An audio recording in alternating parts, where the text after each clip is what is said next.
Hello, friends, and thank you as always for visiting the Legend Sports Universe YouTube channel, Legend Sports Universe, where legends play forever. The Legend Sports Universe proudly presents card number 11 of the Legend Sports Universe Boxing Federation Championship Tournament Series, a three-bout card from Madison Square Garden. We will open up at Bantamweight, where the number 2 seed, Jeff Fenech, the number 7 seed, Anselmo Moreno. Then we head to middleweight, where the number 1 seed, Quincy Taylor, who hasn't really fought top competition yet, but he's beaten everyone he's faced, 17-0, with 15 knockouts. He, despite being the 1 seed against the 8 seed, comes in as an underdog against Michael, 2-0.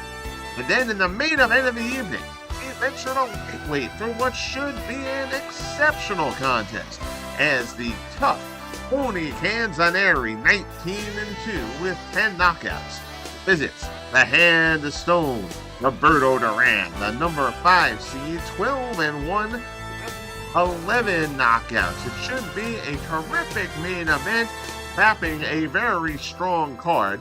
I thank you as always for visiting the Legend Sports Universe.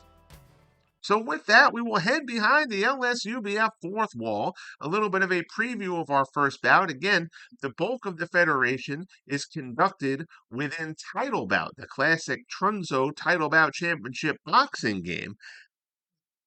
Then here on the channel, we will stream fights through a method I have created to convert Title Bout ratings into Fight Night Champion ratings, so we can have visual presentation of the championship fights and fights between the top 10 contenders.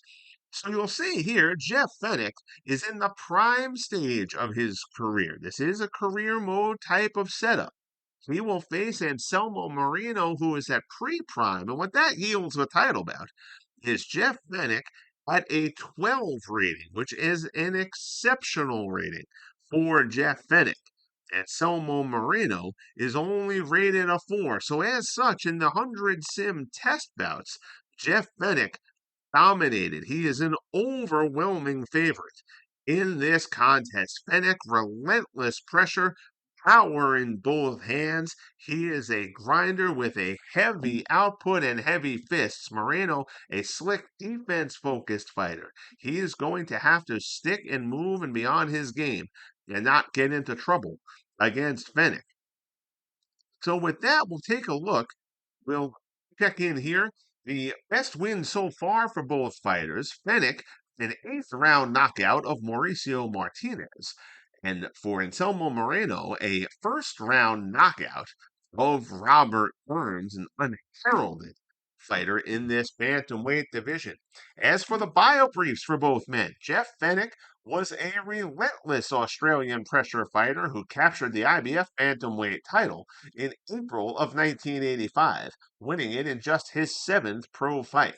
Known for his tenacious volume punching and granite chin, Fenech became a national hero and later won titles in 3 weight classes. At bantamweight, he overwhelmed opponents with intensity and non-stop aggression.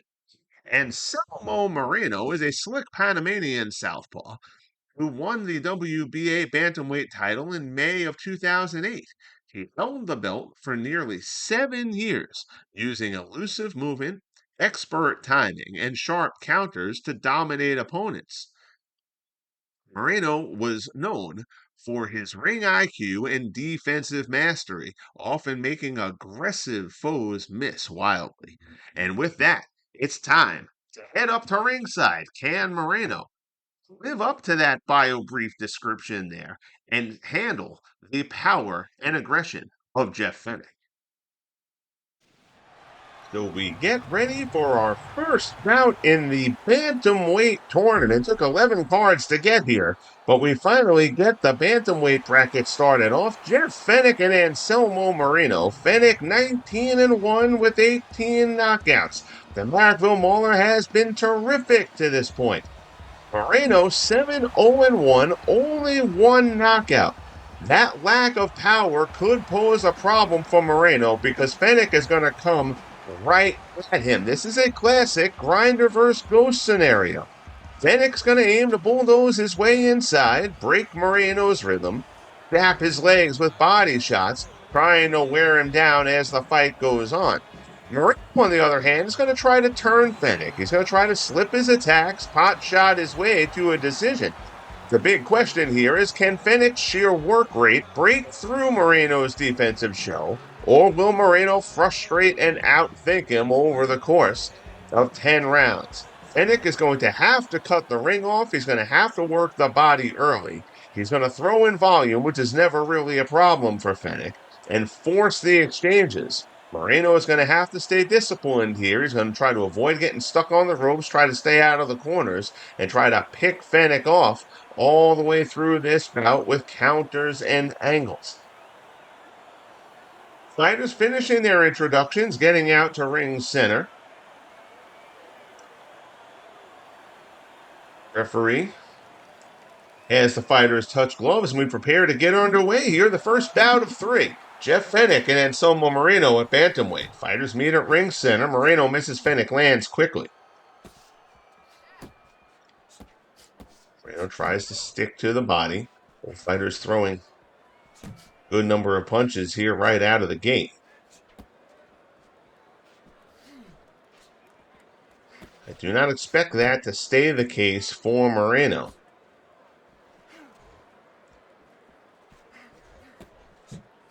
Tries to come up top. Fenech blocks it. Fenech is hittable. He just doesn't care. He's going to keep on coming, get inside, and just try to outwork you. He's got some thunder in those hands as well.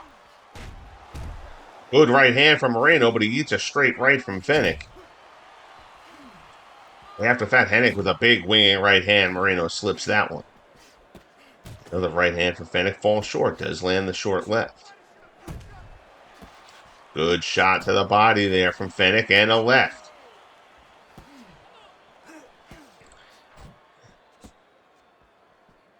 Fenech just keeps on firing.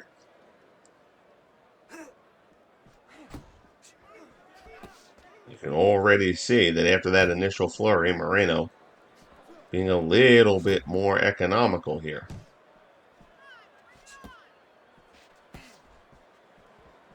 That's going to be his path to victory. A slugfest with Jeff Fenech. Anselmo Moreno is going to lose that, and he knows it. Fenech digs another shot into the body. Straight left hand from Moreno. Catches Fenech. Catches him with it again. Fenech is going to have to keep that guard up a little bit here against the southpaw Moreno. Another left hand from Moreno. So Moreno has seen an opening there. Fenech's camp doesn't think that Moreno can hurt him, but that doesn't mean you can just let him keep on piling up shots to the head. Moreno right now slipping and countering nicely here on Fenech. Fenech lands a good shot to the body there, though.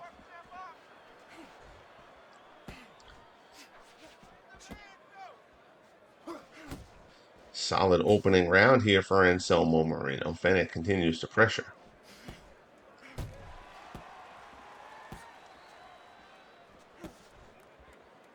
Protecting the body well there as Fenech just continues to try to dig in. Uppercut misses. Moreno keeping a decent distance right now. Close enough to land. He lands a good counter body shot there.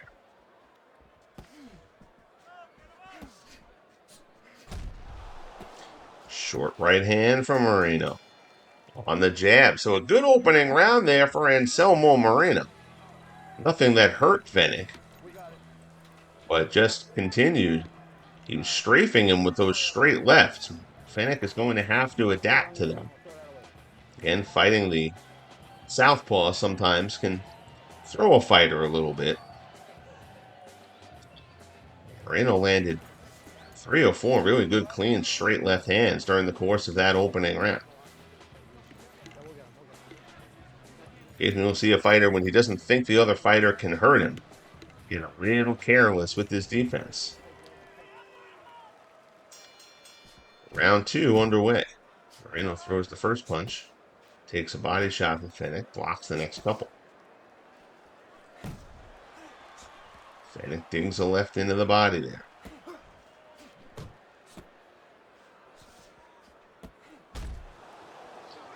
Body shot there from Fenech. Lands as well. You'll see Anselmo Moreno kind of fighting out of a bit of a Philly shell. There's only really 3 defensive postures you can assign in Fight Night Champion.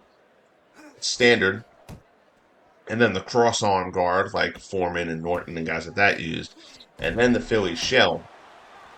And the Philly shell is a fairly specific thing, but there's a lot of defensive postures the fighters will have over the year as far as how they hold their hands that more closely resembles the Philly shell than a standard textbook one.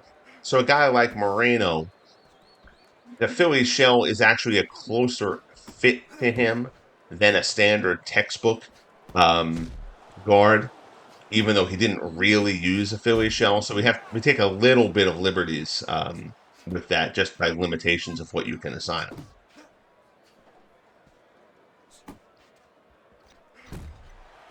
Good body shot there.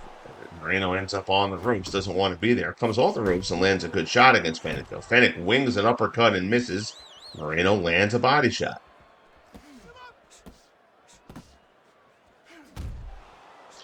Good left hand there from Fenech, but he eats a straight left from Moreno.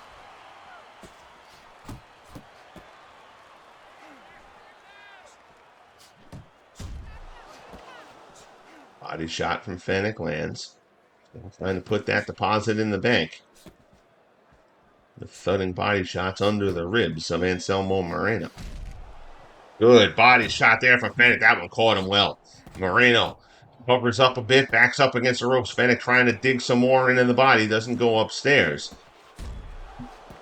But that was the first time we've seen a fighter actually hurt here in these first 2 rounds. Jeff Fenech doing the body work. Moreno has guarded himself well, but Fenech is starting to land a couple more of those. Digs another one in.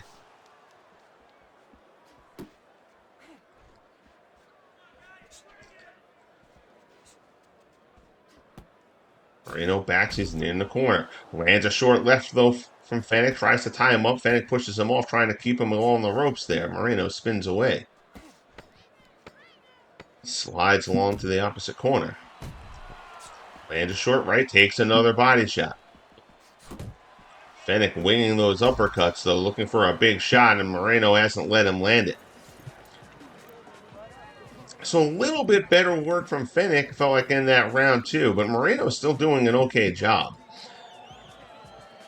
You're starting to see, though, Fenech already starting to break him down a little bit to the body. Fenech's corner wants him to keep on doing more of that. Moreno's corner wanting him to get a little bit further outside after he sticks. Get a little bit further out of the reach of Fenech so he can't dig those shots into the body. Round number 3 gets underway. Again, immediately, body shot from Fenech.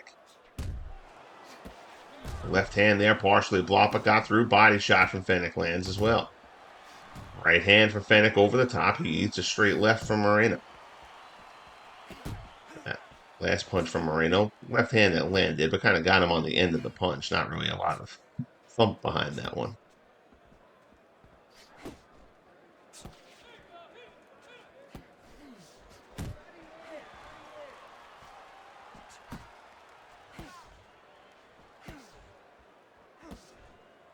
Fenech trying to dig the body. Moreno doing a good job of protecting there. And a good left hand from Anselmo Moreno. And Fenech is knocked back into the corner. Moreno trying to dig away. Fenech covering up. Did not see that one coming. Moreno staggered Fenech a bit then. Fenech looks to have his legs about him. But that one from Moreno certainly rocked Jeff Fenech. Good body shot there from Fenech, though.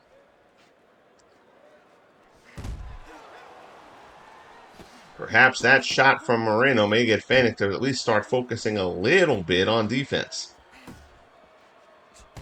Never going to be a strong suit.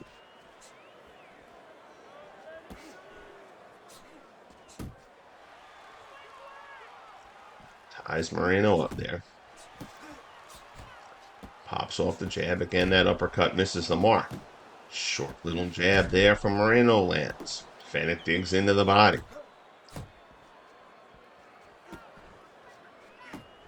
Fenech just keeps coming forward.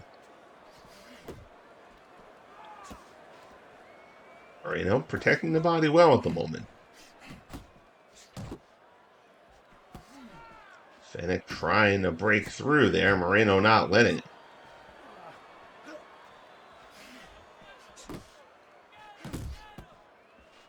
Moreno, no false sense of power there after staggering Fenech. I think Moreno thinks he can take Fenech out, so he didn't get reckless.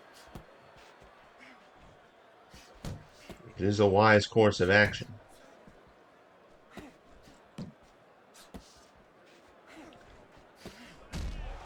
Fenech missing a lot of punches. Good counter left hand from Moreno.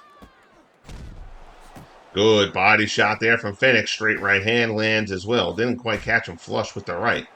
Eats another straight left.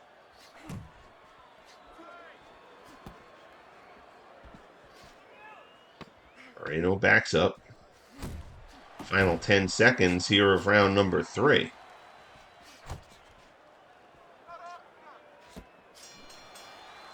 So a good round there for Anselmo Moreno. Landed his best shot of the fight early on.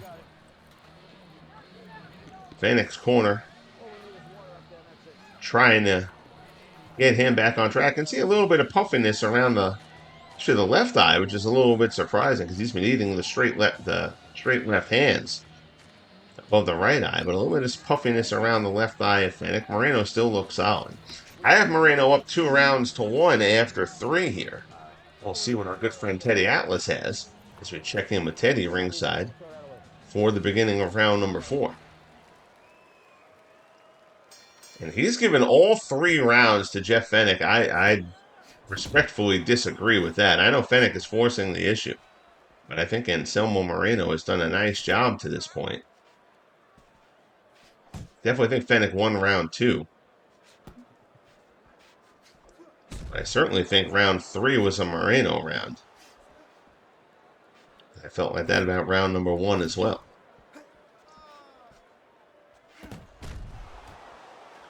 Body shot from Moreno. Left hand from Fenech up top. Catches him with a body shot there. Moreno tries to go down to the body.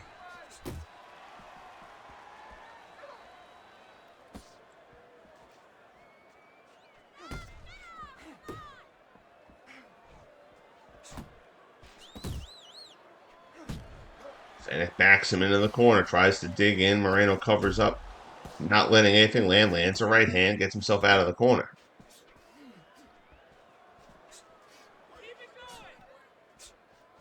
Moreno really trying to... He's fighting off his back foot here as Fenech just continues to come. But he hasn't really landed anything of significance here in this first minute plus here around number 4. Neither has Moreno. Good straight right hand there from Fenech. Left hand there. Catches him a little bit on the end of it. Fighters tie up. At ring center, separate.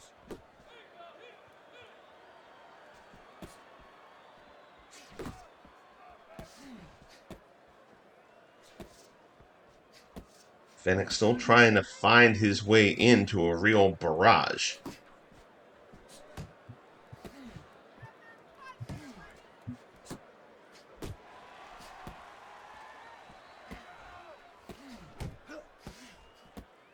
One of my favorite 80s fighters. Oh, big uppercut there. Staggers Moreno. The ropes may have kept Moreno from going down there. But now Fenech digging away. Moreno trying to cover up. And there's another body shot from Fenech. And that one catches him. Fenech knocked Moreno into the ropes. And now buries a left to the body that drops Moreno down to the canvas here in round 4. Referee administers the count. Moreno is up at 5, but Jeff Fenech, there's about 40 seconds left to try to finish this bout off. A little bit less than that, I should say. We're down around inside 30. Moreno gets up, tries to fire.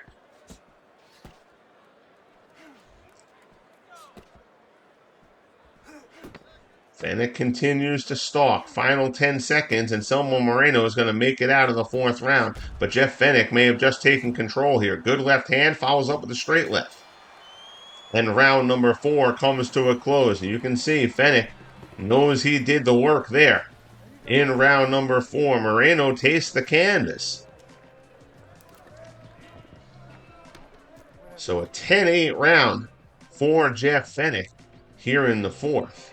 That would, of course, put him miles ahead on the Teddy Atlas card. I had Moreno up 2-1 after 3. But that knockdown there would put Fenech up by a point in the bout. So now we'll see how Moreno copes with the fact that Fenech got to him there. Put him on the canvas. We get ready for round number 5. Winner of this contest will face the winner of Jeff Chandler and Nonito Donaire. Should be a very, very fun matchup. Fenech against either one of those guys, not to discount Moreno, but Fenech against either one of those guys would be a entertaining war, particularly Fenech against Donaire. We're going to see some cannon fire in that fight if that's how it shapes out.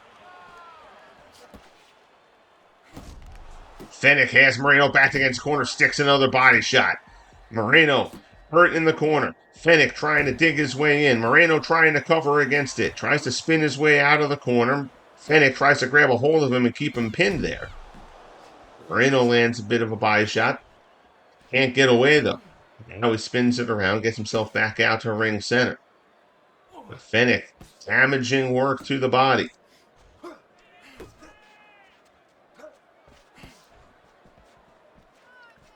Moreno covers, gets on his bike. Fenech continues to try to stalk him and cut the ring down. Short right hand from Moreno.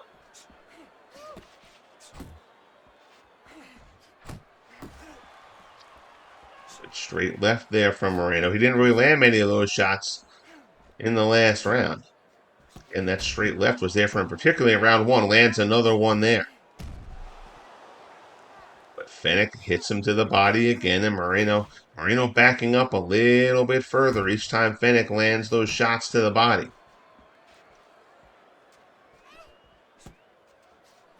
The impact of that grinder work from Jeff Fenech. Starting to break Moreno down. That one catches him up top. Good right hand from Fenech. Moreno backs off again. Fenech now trying to dig into the body. Moreno covers up once more. Along the ropes, we get in to the final minute here of round number 5. Good straight left from Moreno as he tries to spin out to ring center.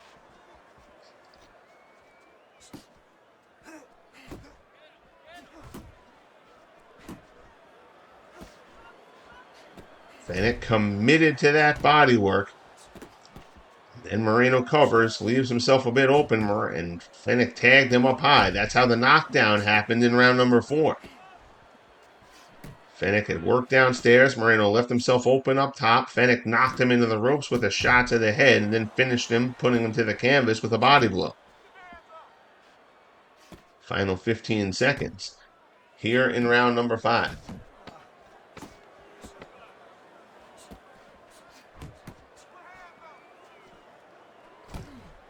Moreno against the ropes again. Fenech trying to dig into the body. Goes for the uppercut. Lands a glancing shot. Moreno spins away as the bell sounds. So another solid round there for Fenech, who seems like he has started to take control of this bout. So we ready ourselves for round number 6 here. The first bout of the Bantamweight tournament. 2 seed Jeff Fenech, the 7 seed Anselmo Moreno. As we mentioned, the winner fights the winner of Jeff Chandler, Nonito Donaire. On the other side of the bracket, the number 1 seed, Rockabye Ruben Olivares. 15-0 at this point. He will take on Mauricio Martinez. And Johnny Colon will take on Miguel Happy Laura. on the other side. Once again, Fenech, let us know if you heard this before, just digging shots to the body.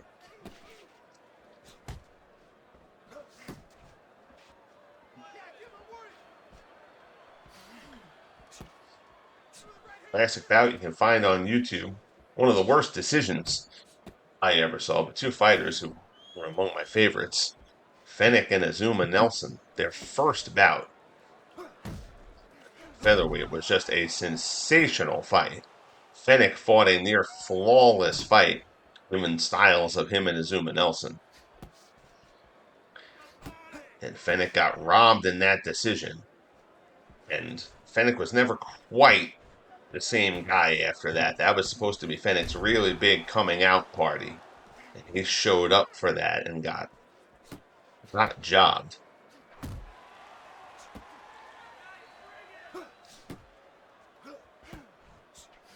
But still a great fight. If you want to see classic infighting, just two guys on the inside, kind of, forehead to forehead, just grinding away at each other, working the body and just horrific infighting. Watch that first Fenech Nelson bout.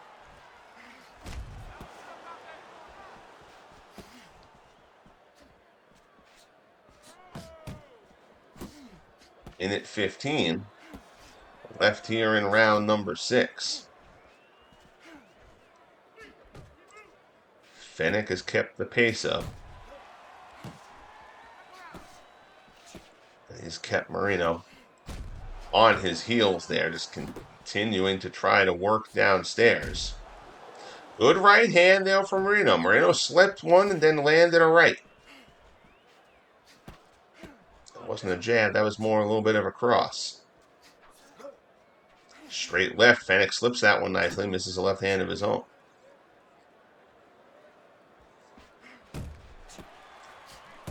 Another attempt to the body from Fenech. Continues to bang away.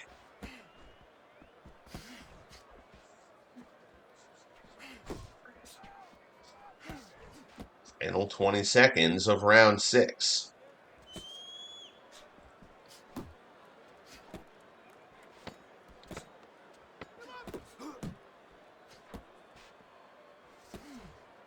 Into the closing moments here. Fairly even round. We still think this one leans towards Fenech just from the pressure provided. But Moreno avoids any kind of catastrophe during the round. After two very clear rounds on the ledger for Jeff Fenech.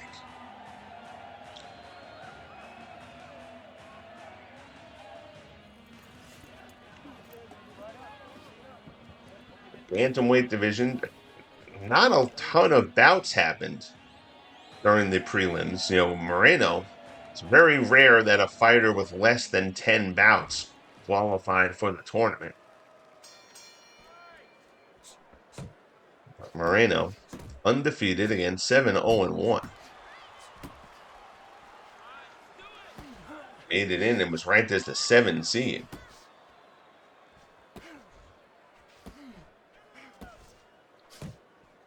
Some good top of the bantamweight division fights certainly set up down the line, even if they don't occur in this tournament. Among Olivares and Fenech and Chandler and Donaire. Laura, those 5 guys can set up for some good bouts there. Good body shot there from Anselmo Moreno. Trying to dip into Fenech's handbook, lands a straight left and another one. Fenech slips an uppercut between the gloves.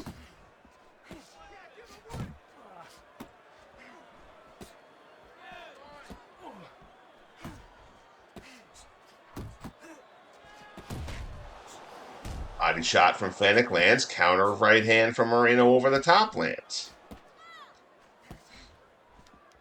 Might see Moreno open up a little bit more here, as it feels like Fenech has kind of built up a lead here in the middle rounds. Good right hand from Moreno. Fenech continues to plod away. Good shot to the body. That was to the upper rib cage there. Fenech buried that one.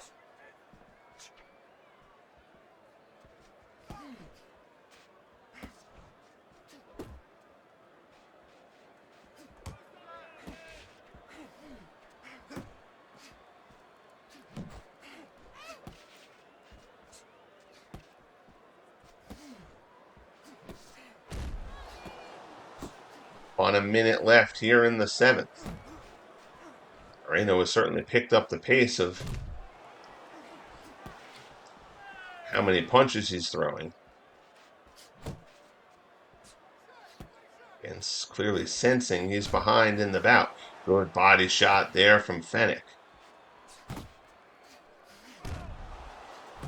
Good body shot there again. As Moreno starts to swing, leaving himself open a little bit. That's going to be a bit dangerous.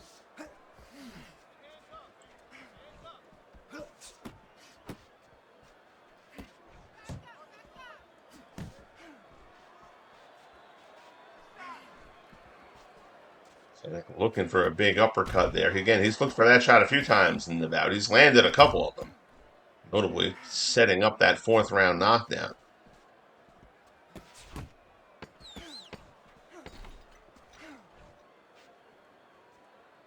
Final 10 seconds here of the 7th. We'll check in with Teddy Atlas once more after the 7th round. Good left hand to end the 7th from Moreno.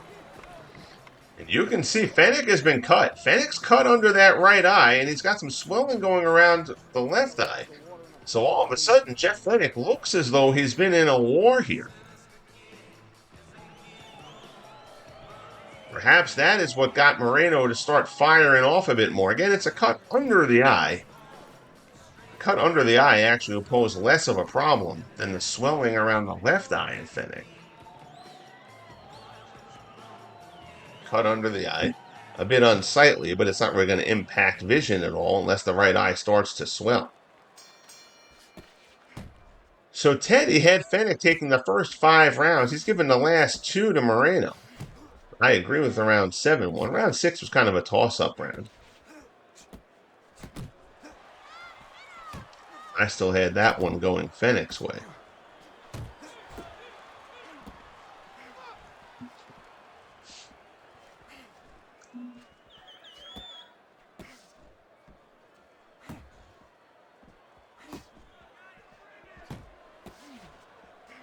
.30 seconds in here to round number 8.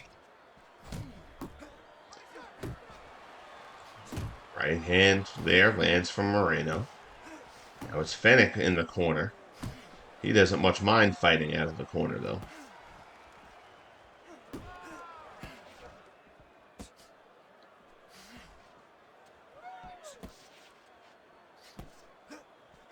One of those things that when Undisputed came out last year, and I've talked about that game several times here on the channel, and all the potential that game had, but where they missed the mark. One of the things that I wish they had, again, the Fight Night Champions from 2011, so I give them a little bit more grace on this, but Undisputed, really fighters should have some sort of, things that are incorporated in title bout.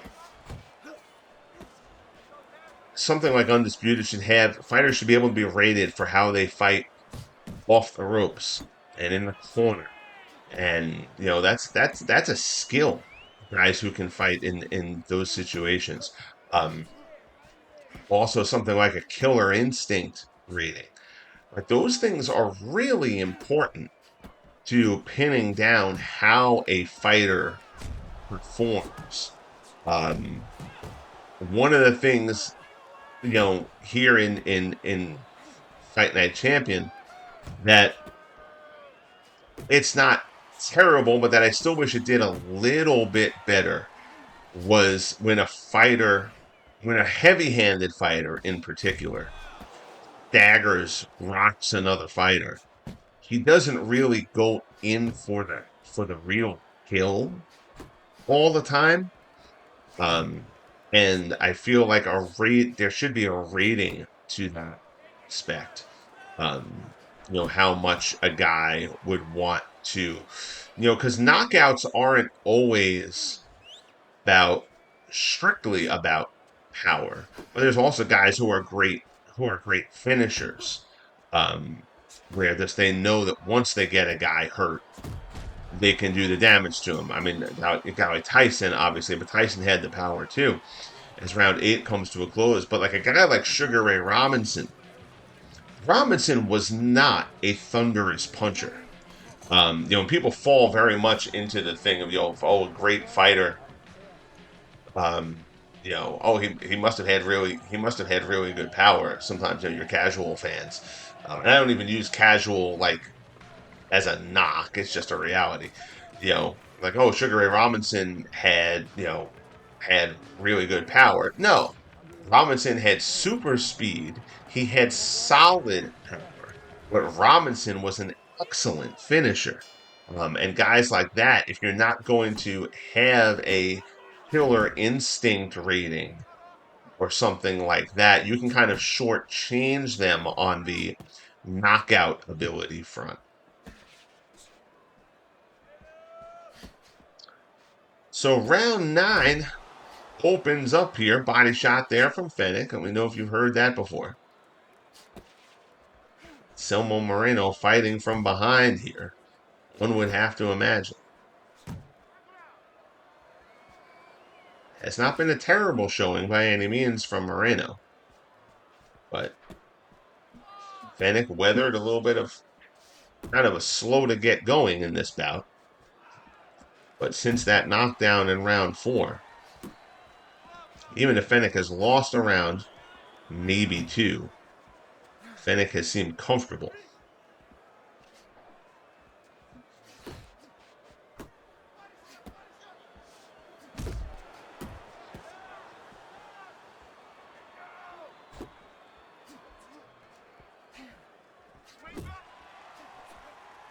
Fenech is also not being careless here. He's just kind of sticking to his plan. Pops off a couple of the jabs there. Moreno parries them away. Tries to land a straight left. Good body shot there. Fenech got through. Winging right hand. Moreno is able to slip that. He's covered up, backed against the ropes. Tries to hold on. Fenech fights him off. But that right hand to the body from Fenech certainly stunned Moreno again.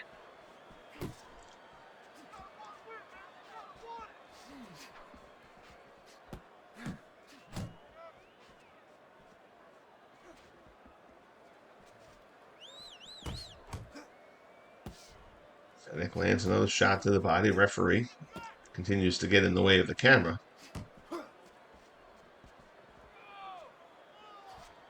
Good job, ref. Go to the other side.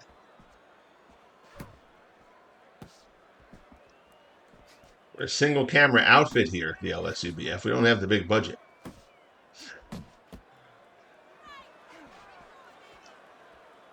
Way right from Fenech. Moreno slips that. Fighters tie up a little bit as we get to the final 30 seconds of round number 9.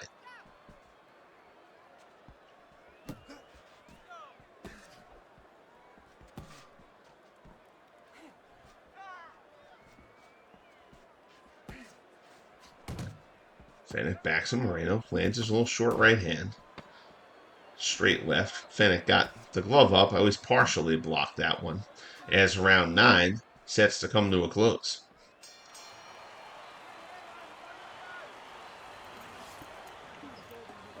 So Fenech, there you see, still dealing with that swelling around the left eye. That cut under the right eye is a nice little gash.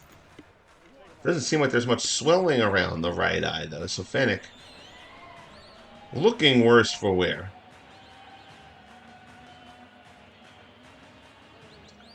But again, Fenech, I think, is in control at this point. Moreno is going to have to let it hang out here in the 10th. Even if you are the most optimistic Moreno fan, I think you've got to have him down in this fight by at least 3 points.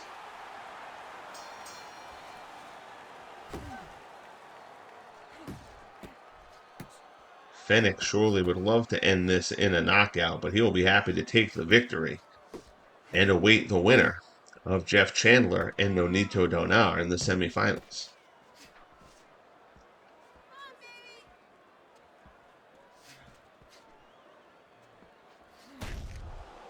Good left hand there from Moreno. Fenech is staggered a bit. Good right hand from Moreno. Can Anselmo Moreno do the unthinkable here in the 10th? Fenech goes to tie him up. Moreno is able to slip out of it. Fires a body shot. Fenech fires a body shot back. Both of them are covered up. But still more than 2 minutes in this round, and Moreno certainly shook Fenech to open up round number 10.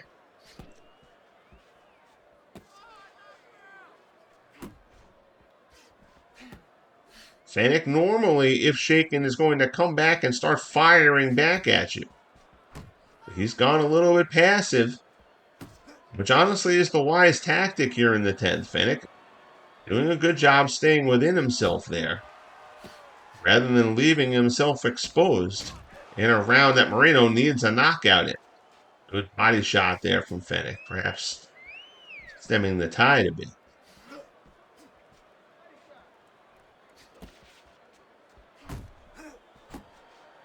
Body shot from Moreno. Kind of feints up high twice, goes down low. Lancing blow. Straight left, not a lot of starch on that one from Moreno. Didn't really get the good snap on the extension there.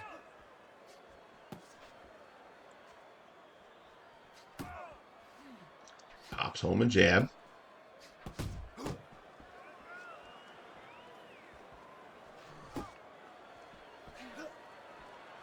Fenech seems to have weathered the early damage in the opening minute of this 10th round.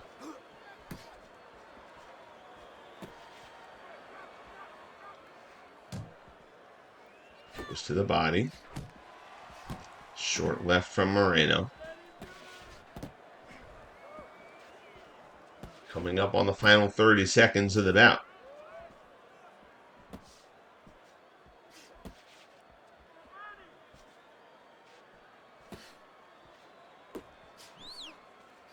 Moreno way left. Fenech is able to slip it.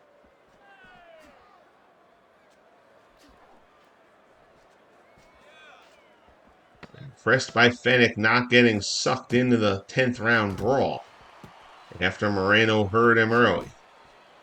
Good left hand over the top there from Moreno. Digs one in as well as the round comes to a close. So it will go to the cards. Again, Fenech looks like he's taking more damage than it really seemed like he's taking. Started to see some swelling there around the right eye of Anselmo Moreno.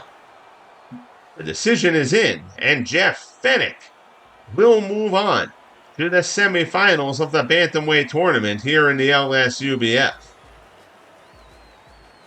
So Moreno dropped in round 4.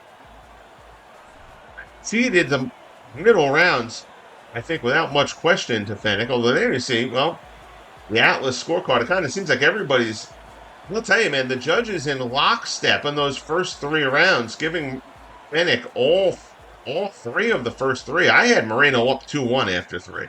So maybe I'm the one who saw something different there. The judges liked Moreno's work late in the fight with the exception of round number 8. But Jeff Fenech emerges with the unanimous decision, 96-93. You see Moreno there landing the higher percentage of blows. And if you just look at it there, you can see, Moreno, lots of percentage stuff in his favor. But Fenech lands roughly 70 more punches and certainly had a lot more thunder on them. As the Marrickville Mauler, Jeff Fenech, advances to the semifinals here in the Bantamweight division. So with that, we will head behind the LSUBF fourth wall for the second time this evening as we prepare for our middleweight contest. Quincy Taylor against Michael second to none. Take a look at the title bout ratings. Both fighters are currently in what would be considered the pre-prime stages of their career. And as a result, Michael Nunn currently sits with a 7 rating. Again, 7 is where I always considered a fighter getting to the point of being a very good, solid fighter. Double digits are your elite fighters. Nunn, I believe, if I remember right, peaks out at a 10. Quincy Taylor currently sits at a 4 in pre-prime status, but Taylor has a puncher's chance. But again, despite being the number 1 seed, again, at this point, it's really more just about records, and plus the number of fights you've had weighs very heavily into that. Quincy Taylor, Nunn is undefeated as well, but Taylor's had far more bouts. to this point. But the seedings and the rankings will kind of settle in once the tournaments are all done. But you'll see there the 100 sim test fights, Michael Nunn, 98 and 2. He is a heavy favorite despite being ranked number 8. Best win for Quincy Taylor, though, an impressive unanimous decision victory over the tough Jack Tiger. While Michael Nunn's best win to this point was also against a tough competitor, a majority decision victory over Sumbu Kalambe. As for the bio briefs for both men, Quincy Taylor, a hard-hitting southpaw who captured the WBC middleweight title in August of 1995, scoring a knockout victory over Julian Jackson. Known for his compact power and counterpunching ability, Taylor was a dangerous puncher at 160 pounds. Though his title reign was brief, his win over Jackson remains a highlight of his career. Michael Nunn was a tall, slick southpaw known for his speed, footwork, and defensive brilliance. He won the IBF middleweight title in July of 1988, stopping Frank Tate in 3 rounds. Nunn dominated with movement and sharp combinations, making him one of the most avoided fighters of his era. His reign included standout wins over top contenders before moving up in weight.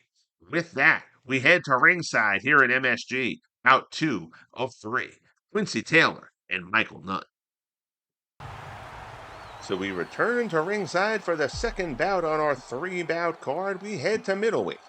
Quincy Taylor and Michael Nunn, a pair of undefeated fighters. Taylor has been the surprise, as we mentioned. He is the number 1 seed entering this tournament. There is nobody who thinks that Quincy Taylor is the best middleweight in the LSUBF right now. Taylor says my record is what it is, and that's that for a reason. He's going to have a tough battle here. This fight is going to put Nunn's masterful mobility and control against Taylor's explosive fight-changing power. Nunn's going to look to dominate from the outside. He's going to stand tall, use that reach, use that height, snap jabs, use good lateral movement, try to disrupt Taylor's rhythm and never let him really get set. Meanwhile, Taylor's going to try to attempt to time Nunn with some counters. He's going to try to cut off the ring. And he's going to try to get inside, pressure Nunn, try to back him against the ropes, try to get him fighting out of a corner where he can work him with the heavy fists. Dynamic. Nunn is going to have to avoid prolonged exchanges here, while Taylor's going to want to land something meaningful early to start to make Nunn hesitate a bit. Nunn's going to have to use the jab and stay disciplined. Has to control the distance. If Nunn controls the distance, he should be able to handle Taylor here. Taylor's going to have to cut the ring. He's going to have to be careful about the left hand from Nunn. Nunn has kind of sneaky power here. He's also going to want to work the body and try to wear Nunn down over the duration of the fight. Fighters ready to go. Round 1. Here we go. Quincy Taylor, Michael Nunn. Nunn quickly just trying to fire off straight lefts to the body there. That would be Taylor's MO out of the gate, but it's Nunn who starts it. Fighters exchange straight left hands there. Winging right hand from Taylor, Nunn evades. Nunn certainly the better defensive fighter here.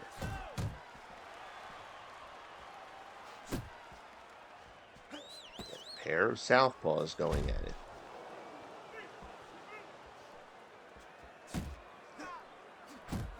Taylor doing a good job protecting against Nunn's jab so far, but Nunn slipped a straight left hand in there.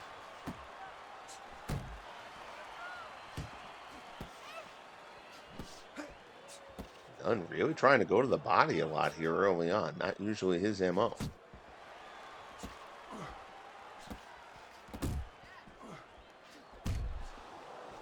Taylor's stamina has been questioned.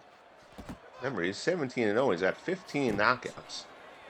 Hasn't really had to go into the deep end of the pool. Again, Taylor's competition has not really fought the top guys to this point for the most part.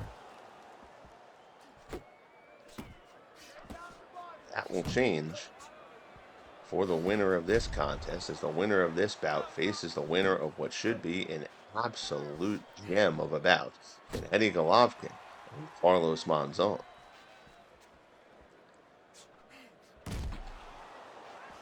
Left from Nunn finds a hold. And another one. Nunn certainly has a speed and movement advantage here.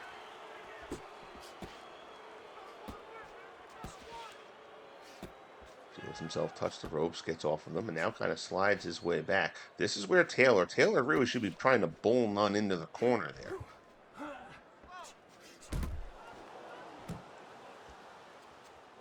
He lets Nunn keep distance. Nunn's going to pick him apart. Nunn hits a straight left hand and back stumbles Quincy Taylor. Nunn follows Taylor to the ropes. Taylor covering up. Slips an uppercut in there between the gloves of Nunn. Hesitates Nunn for a little bit. And Taylor able to get off the ropes there. Fighters tie up. Nunn actually looked like he kind of initiated that. Perhaps trying to just get Taylor to stay in front of him. Seems like Taylor has weathered that, but he was definitely rocked there. First punch that staggered anybody here in this bout comes from Michael Nunn. Again, Taylor's the more powerful puncher, but Nunn certainly by no means feather-fisted. Good right hand from Nunn finds the mark to end the round. You can already see Quincy Taylor dealing with a bit of swelling here in the early going. So a good opening round from Michael Nunn. His corner, not really much to say at that point other than keep on doing what you're doing. Taylor's corner, I don't want him to get a little more rough with Nunn here. I try to exert his will on him a little bit more. It happened in that bout. Taylor fought a little bit too much to Michael Nunn's style in that opening round, and he is not well suited for that. Taylor comes out of the gate, advancing quickly on Nunn. Straight left misses. Good head movement from Michael Nunn. Taylor finding a hard time landing there. Straight left from Taylor finds the mark. Caught Nunn a little bit on the end of that punch. Still a solid blow. We'll see Nunn has started to go upstairs a bit more than he did in the initial stages of this battle.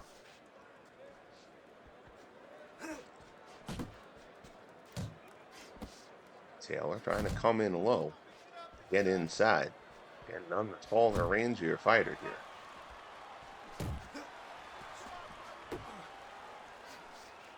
Nunn moving very well.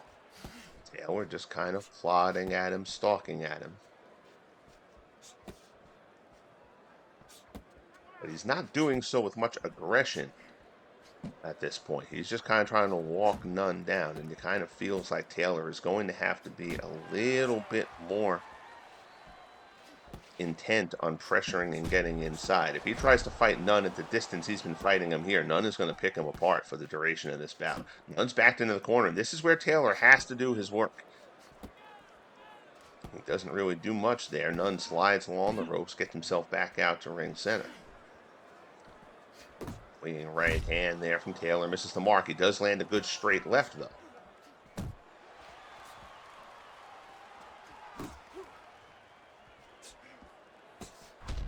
But from Taylor, misses the mark. Nunn counters.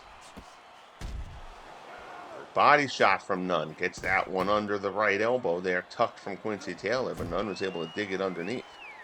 Jab from Taylor as Nunn backs off. Final 10 seconds of round number 2 coming up here. Well, no, I'm sorry. I thought that was happening a bit fast. That sounded like that 10-second warning bell in the background. Apologies there. We still got 40 seconds left in round 2. I thought that was going pretty quick. Taylor digs into the body again. Pair of good left hands to the body from Quincy Taylor.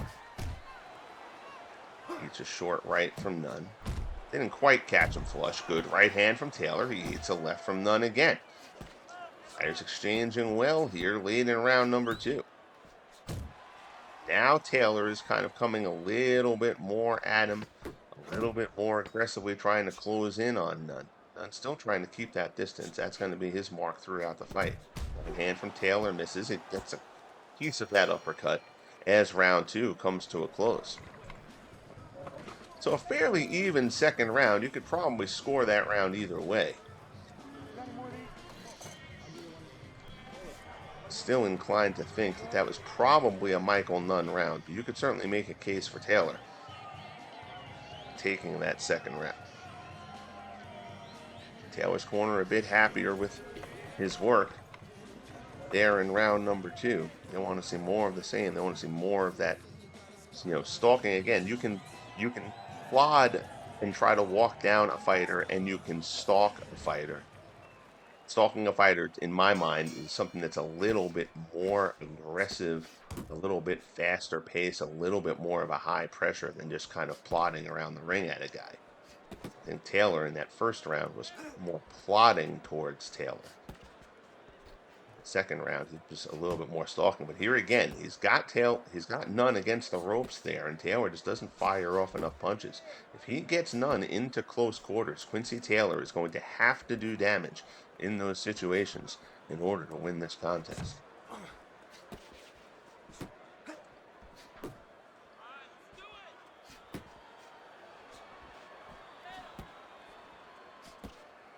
Nunn knows that as well. Nunn's going to do his best to not let Taylor do that. Although Nunn can be goaded into trying to brawl a little bit, which is not in his best interest.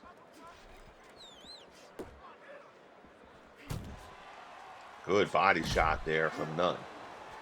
Yeah, but Nunn isn't a run and hide exclusive counter puncher.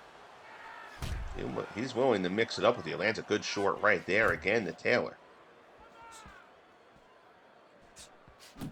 Nunn pops the jab home, lands a straight left. Again, not clean, and then good head movement. Evades Taylor, lands another left hand.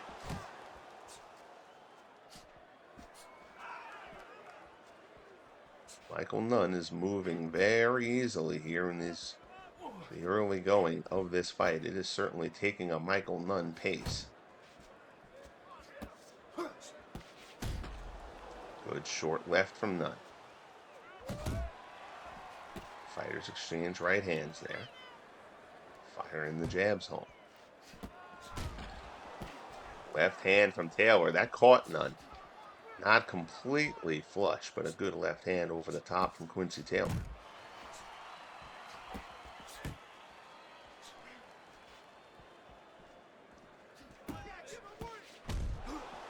Good jab there from Nunn. Splits the gloves of Taylor.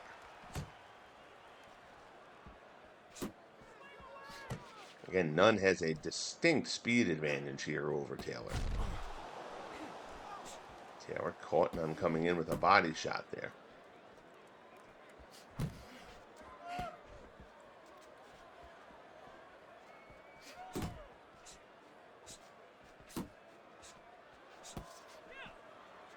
Taylor keeps on firing. Jabs and straight lefts, and none of those shots land. Trying to get to the body, but Nunn doesn't really allow him much of anything. Waning moments here of round number 3. And there's the bell. So fighters return to the corners. You'll see Taylor's corner trying to work, trying to keep that swelling down. It's not terrible by any stretch, but 3 rounds in, you're already seeing some swelling. That is not something that's going to get better as the fight goes on. We will check in with Teddy Atlas ringside to see how Teddy has the first 3 rounds of this bout scored.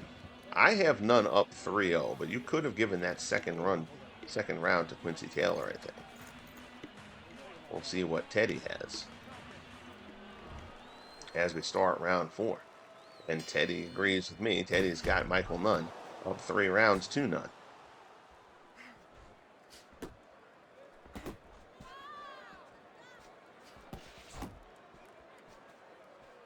Again, Taylor has amassed the best record in the division, 17-0, 15 knockouts, but Taylor just hasn't really fought anybody. So while he earned the top seed entering the tournament, again, the rankings right now, and I say this, these broadcasts, the rankings right now are very heavily based on just the number of fights and the record. your things are going to sort out a little bit better in terms of rankings. Kind of guys a little more where they should be. The fighters exchange well here early in round 2. This is where Taylor has to do his work. Lands a couple of shots there against the ropes. Nunn handles himself fairly well, but now Nunn is back in the corner, and there's Taylor trying to dig into the body. That's what Quincy Taylor is going to need to do if he has a shot here against Michael Nunn. So after the tournaments are over, the rankings are going to look a little bit more where you think, where it feels right, where things are going to kind of settle in. The guys you would figure are all in the top-ranked fighters right now entering the tournament, but the tournament will kind of shake some of that out a little bit, where your guys who have built a high ranking but haven't really fought anybody yet, kind of get their comeuppance in these tournaments. This middleweight division has a terrific draw right out of the gate. Again, the pools for each weight class have all the champions in the weight class's history through any of the main organizations, the mom and pop boxing organizations that just manufacture belts. With those we haven't dealt with. But obviously any of the lineal champions, any of the champions before the alphabet soup organizations happened, and then WBA, WBC, IBF. And to flesh things out, I've used some WBO guys, even though I still consider WBO a secondary player. So most weight classes, the junior divisions probably have 60 to 80 guys. The main weight classes probably have 80 to 100, somewhere in that area. So 25 fighters were chosen at random for the guys to start off in each weight class in the LSUBF. And then fighters will enter gradually through time. So as I do with everything here in the Legend Sports universe, it's designed to be career/franchise mode oriented. So guys are going to age and guys are going to enter at different times and stuff like that.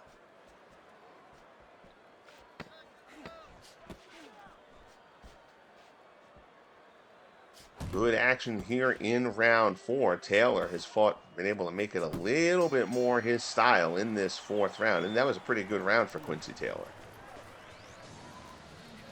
More that he did more right that round than Michael Nunn necessarily did anything wrong. Nunn's corner, not particularly bothered by that round. Again, they think that Nunn can control this fight. He can control the distance. Taylor started to get inside a little bit more in that 4th round, started particularly working along the ropes and the corners, which is what Taylor needs to do. On the other half, we've already mentioned, the winner of this fight will fight the winner of Golovkin and Monzon, the other half of the middleweight bracket. Marvelous Marvin Hagler, set to face Rocky Graziano in the middleweight semifinal. Hagler earned a unanimous decision victory over Billy Packy, and Rocky Graziano on the first ever LSUBF Championship Tournament card. Graziano with a 7th round knockout of Tony Zale, a round that Graziano had been knocked down in. Graziano got off the canvas and put Zale down for the count in a thriller. Hagler and Graziano has the makings of a war.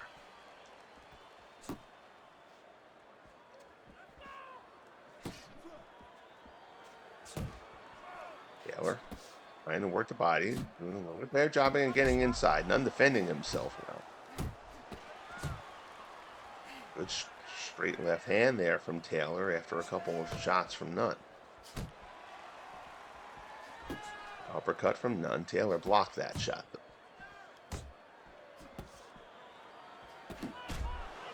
Good uppercut from Quincy Taylor. Nunn comes back. The straight left, then pops home a jab as well. But Taylor keeping on coming here. And Taylor starting to look like he's somebody feeling a little bit more confident. He can start doing something here against Michael Nunn.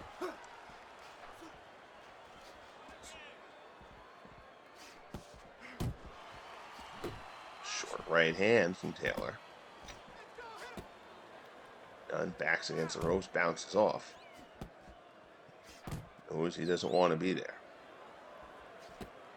Taylor comes in low, kind of grabs hold of Nunn. Nunn takes free of him.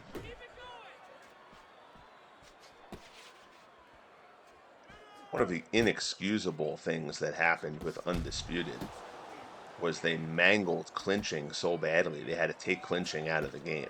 Now, clinching is a fundamental part of boxing. It has to be there, even if it's to the minimal extent that it happens here in Fight Night. And Fight Night is from 2011. You know, the game goes back. But you know, and I feel like the clinches happen and release very quickly, but at least they occur. Undisputed mangled that so badly they had to take clinching out of the game, and they never, at least they haven't played Undisputed now in a few weeks. I think there may have been an update actually, but I do not think that clinching has made its way back into the game. Good body shot there. Taylor goes for a big uppercut. Nunn gets out of dodge. Taylor misses by a mile. Good, good right hand, but a good uppercut from Quincy Taylor to punctuate round number 5. So Taylor's put in some work here in these past couple of rounds. I think Taylor took 4 and 5. I've still got Nunn up. I've still got Nunn up 3 rounds to 2, but Quincy Taylor has put himself back into this fight. We'll see if Michael Nunn can reassert himself here. Nunn is the more talented fighter. Nunn is the more skilled fighter. I don't think anybody really doubts that. We get ready to open up round 6. Taylor comes out firing.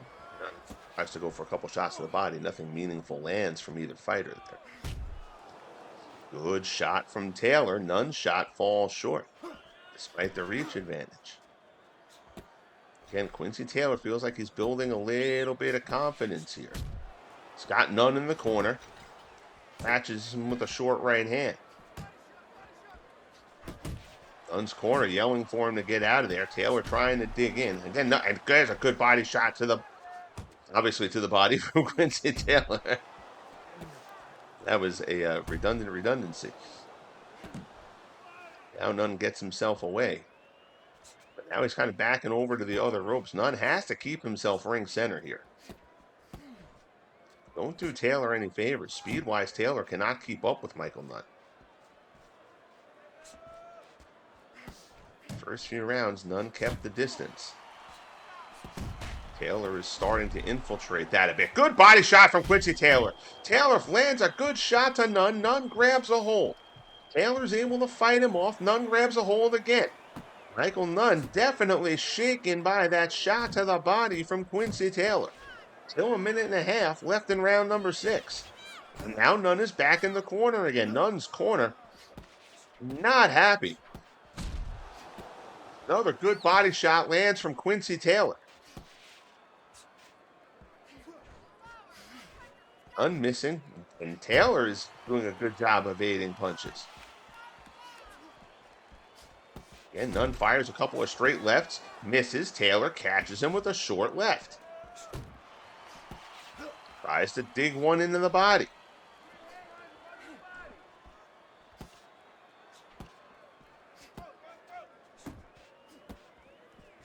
And Taylor doing a good job protecting up high. Michael Nunn, again, Nunn early on in the bout was trying to go to the body, which was a surprise. He is not doing that anywhere near as much at this point in the fight. Good right hand there lands from Taylor. Taylor spending much more time getting inside Michael Nunn here as this fight progresses. Good straight left there from Nunn. Body shot from Nunn. Good job evading. Good counter straight left. That's what Michael Nunn needs to do. So Nunn looking a bit better as this round has gone on, but the first half of this round 6 was all Quincy Taylor.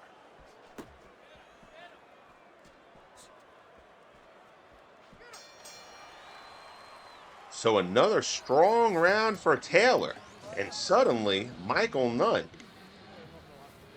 having some issues. Taylor's got some, Nunn's got some swelling going on there. That eye is kind of blown up a bit on him. here in that 6th round. Quincy Taylor fighting some swelling as well, but at this point, Michael Nunn is the fighter who actually seems to be a little bit worse for wear in terms of the damage department. Taylor's corner telling him he's got to keep on coming. A terrific round there for Quincy Taylor. He rattled Michael Nunn with that body shot. Taylor has been able to pull Nunn a little bit more into his fight. Nunn is not keeping the distance as he did in the early going, but he's paying a price for it. Round 7 underway. Uppercut from Nunn splits the gloves.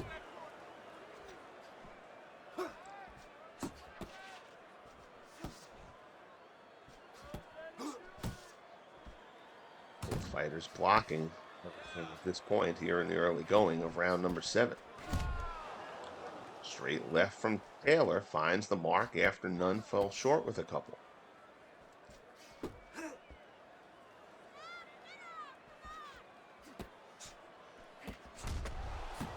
Good straight left hand from Taylor.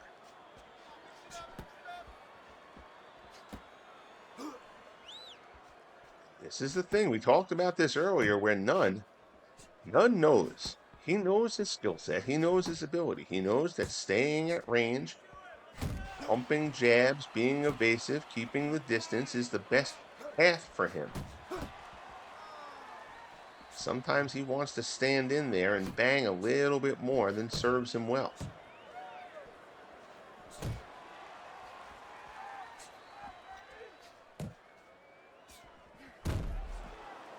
Good shot there from Nunn. On his bike a little bit more in this 7th round. Nunn's fresh. It's not that his legs have tired. It's just that Nunn is not fighting his style of fight. He's shown signs of getting back into that a bit here in the 7th.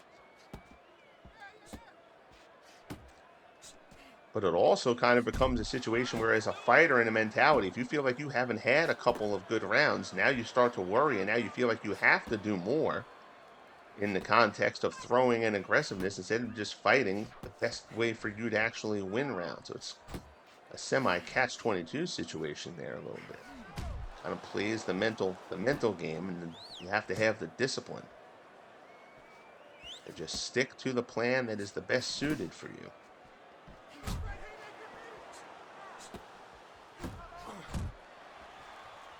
Taylor fires off the straight left there. Body shot from Taylor. Taylor tries to pull hold of Nunn, sensing that Nunn is trying to get back to keeping the distance a little bit more. Taylor's jab falls short. Nunn tries to go to the body there without much success. A fairly uneventful round 7 gets to the final 10 seconds.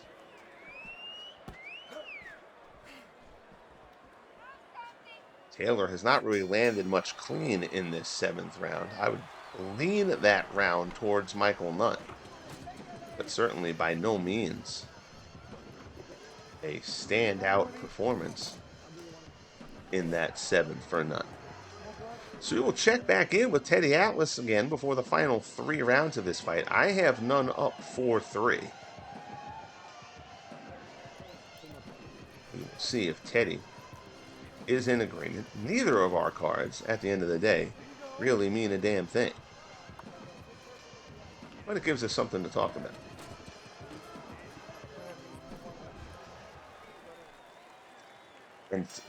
And Teddy only gave Taylor one of those rounds. I disagree with that. He's got Nunn up 69-64. I do not see a 5-point gap in this fight. But Teddy certainly knows more than I do, so we'll see how this plays out.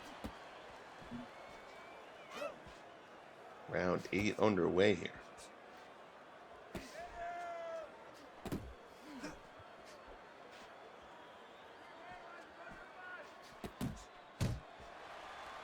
Hand from Taylor. Glancing shot.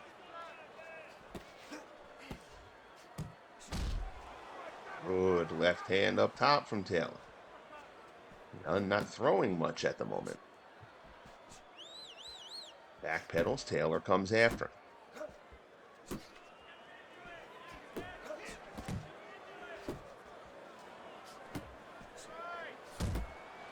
Taylor's done a surprisingly good job defending in this bout.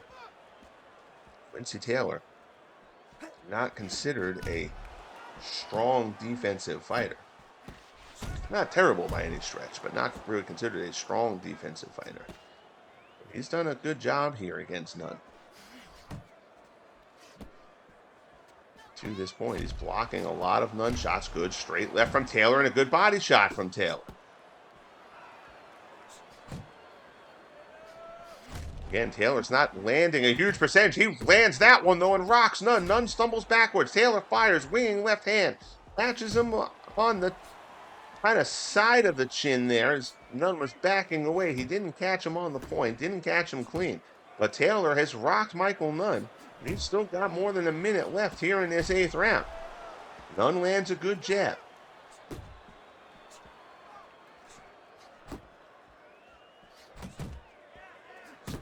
Taylor now trying to dig into the body. Nunn lands a good short right and a straight left. Good combination there from Michael Nunn.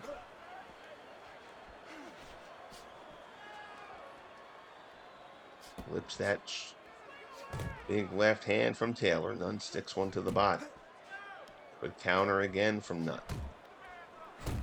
Digs another one into the body.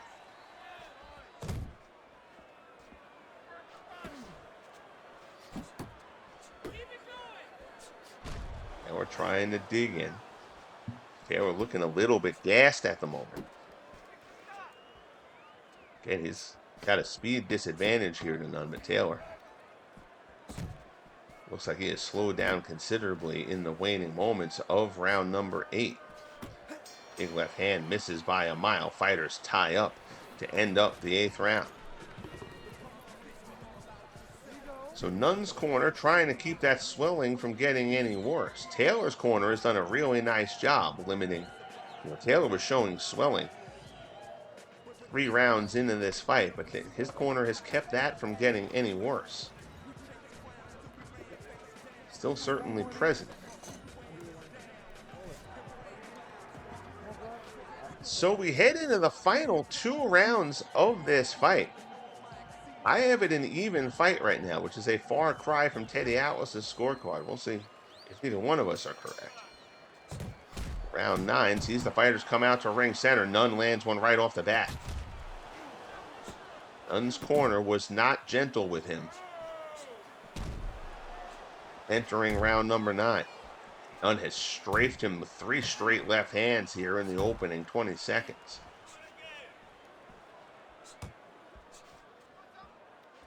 Nunn circling.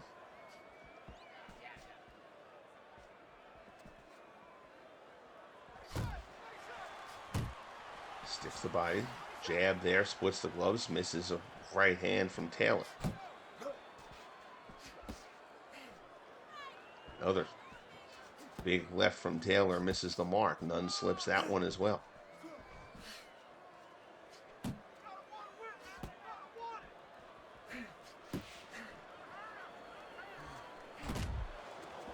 Body shot from Taylor. Scores, didn't hurt. Uppercut there. Landed, but Taylor had kind of gotten out of the way of that one before it really could do some damage.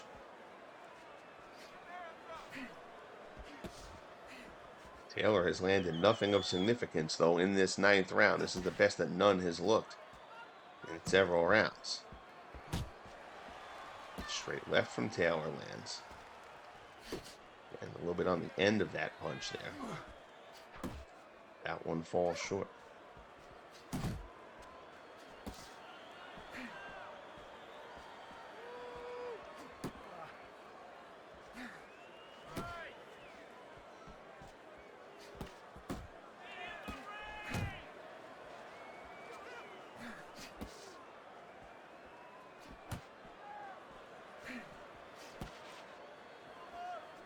From Nunn. Taylor blocks. Taylor goes for the uppercut there. Nowhere to be found. Winging right hand. Nunn nowhere to be found either.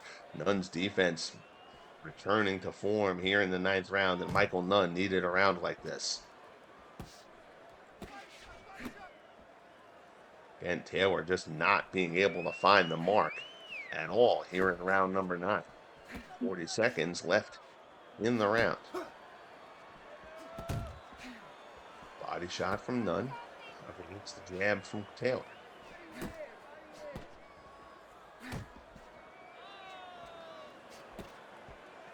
The panic in Michael Nunn's corner seems to have dissipated, at least for the moment. Taylor's straight lefts keep falling short. This is the best job that Nunn has done in terms of keeping distance, controlling the distance, since round 3. Left from Taylor lands at the bell, but a very strong round there from Michael Nunn. That's the kind of fight Nunn has needed to fight all along. He's kind of lost his way in the middle, in my eyes, but a good round 9 for Michael Nunn. 1 round left. Here we get ready for the 10th.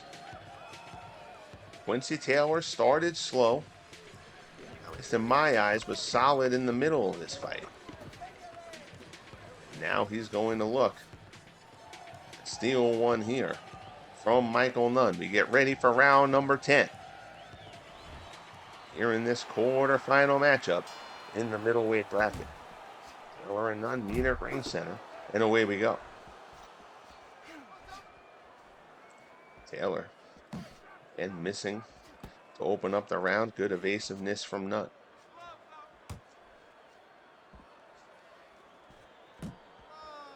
Nunn certainly seems the fresher fighter at this point.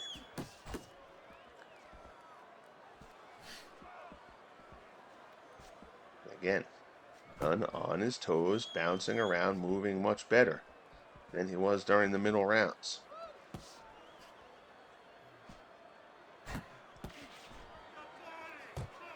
Michael Nunn was a guy who had all the tools.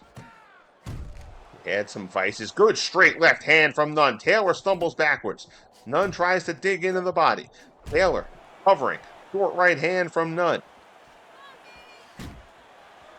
Taylor backs up. Nunn now keeps the distance. Seems like Taylor has weathered that storm briefly.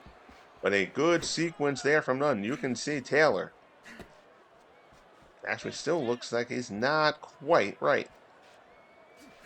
Minute 45 left in the bout. Fighters exchange. Nunn got the better end of it. Great right hand from Nunn lands. Knocks Taylor back as Taylor tries to fire off a jab that falls short.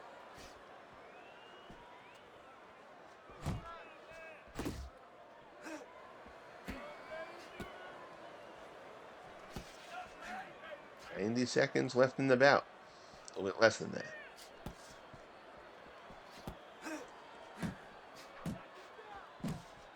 Taylor, big left hand, misses the mark.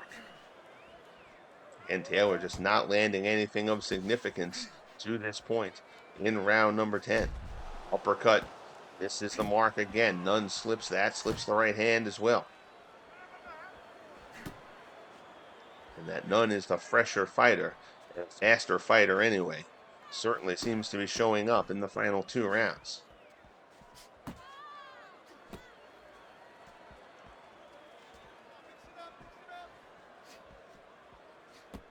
Taylor just doesn't seem to have much left in the tank here. Ends a body shot. That was a good one. Another shot to the body. Goes for the big straight left hand. Nunn backs away from that. Taylor digs another body shot in. Final 20 seconds of the bout. Good left hand from the counter from Michael Nunn. Waning moments of the fight. Left from Taylor misses. Nunn slips it, keeps his distance, and a strong finish from Michael Nunn. So we'll go up to ringside for the decision. I have Nunn with a 2-point victory here. We will see what our judges at ringside conclude. And Michael Nunn is declared the winner. So Quincy Taylor takes his first loss acquitted himself pretty well here. That was not a bad showing by Quincy Taylor. But Michael Nunn emerges victorious to advance to the semifinal of the middleweight bracket.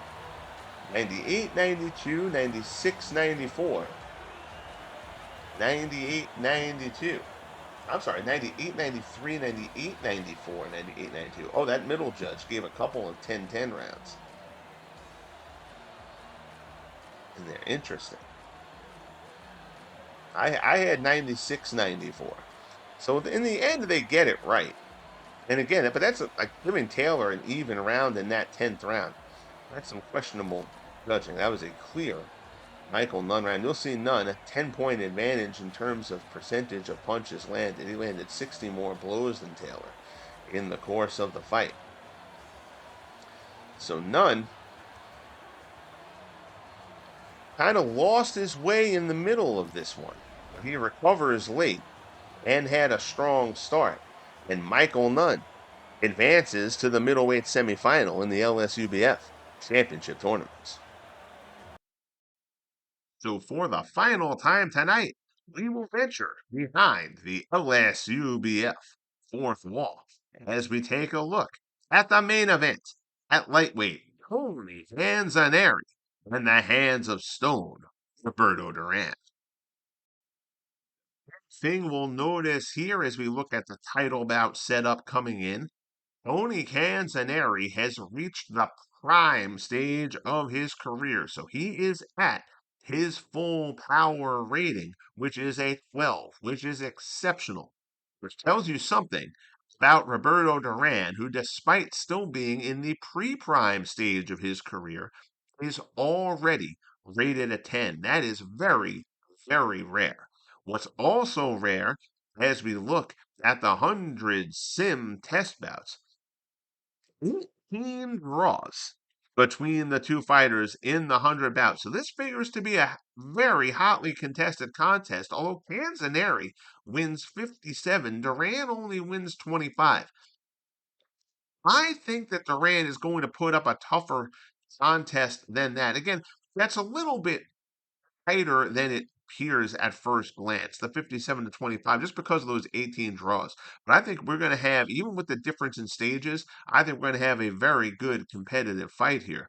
The best win so far for either fighter, Tony Canzoneri, a 10-round unanimous decision win over Freddie Welsh. Welsh, of course, won on the other half of the lightweight bracket, defeating Sugar Shane Mosley, so he's in the other semifinal on the other side. Duran's best win to this point, a 5th-round evisceration of Jimmy Paul, who practically needed to be stretchered out of the ring on that one. Duran absolutely mopped the floor with him, wiping him out in that 5th. As for the bio briefs, Canzoneri was a brilliant, versatile fighter from the 1920s and 30s, known for his speed, angles, and relentless pace. He first won the lightweight world title in April of 1930, defeating Al Singer, a 3-division champion. Canzoneri was known for taking on all comers and thriving in an era of frequent, high-level competition, combining skill and grit in equal measure.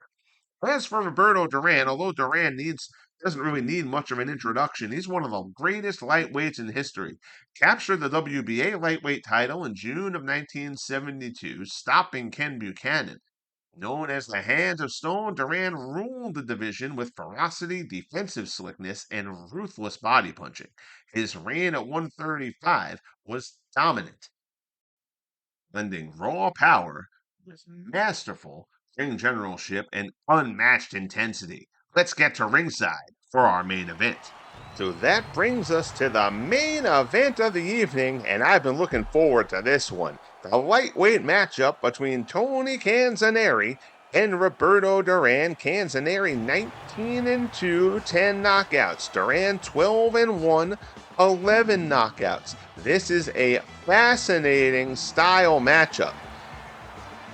Going to be a brutal, high-skill war between these two fighters. Canzoneri brings creative angles, relentless activity, and old-school volume. If you're really a boxing fan, you know what that means. He's an inside technician. He's just going to keep on coming at you. Duran brings devastating inside pressure precision counterpunching as well, and is just an intimidating presence in that ring. Canzoneri's footwork and rhythm can frustrate Duran, but Duran's exceptional timing, his terrific body work, could begin to take its toll by the middle rounds here. Canzoneri certainly has no approach here where he is going to cruise through this fight with Duran. He's going to have to be in top gear from start to finish. Keep moving, score in bursts, stay off the ropes, and confuse Duran with rhythm and variety. Duran needs to cut off the ring, try to wear Canzoneri down with body shots, try to keep him from moving so much. And he needs to turn every exchange into a physical contest, wear Canzoneri down, and make this bout ugly. That's the key for Roberto Duran. This should be a heck of a lot of fun. Tony Canzoneri, Roberto Duran getting ready to get their final instructions at ring center and kick off this lightweight contest. The winner of this bout will face the winner of Edwin Rosario and Ismael Laguna. Other side of the lightweight bracket, Freddie Welsh took a unanimous decision win over Shane Mosley, and Henry Armstrong stayed undefeated 16-0 with 15 knockouts, with a 10th round stoppage of the tough Jose Luis Ramirez. Good left hand from Duran, and that's how we get things underway here.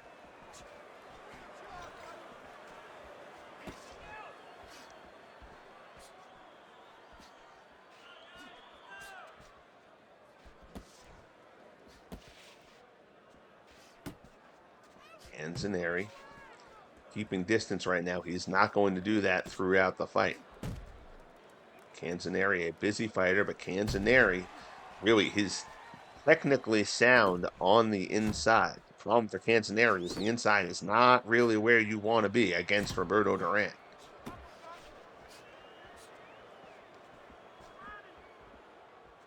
Canzoneri has a speed advantage here. Duran, big right hand swings and misses. Duran kind of seems like he's trying to load up a bit, or trying to land some thunder on Canzoneri to shake his spirit here in the opening round. So far, Canzoneri not letting him do it. Good jab there from Duran. Canzoneri in the corner. That's not where Canzoneri wants to be. Good right hand from Roberto Duran.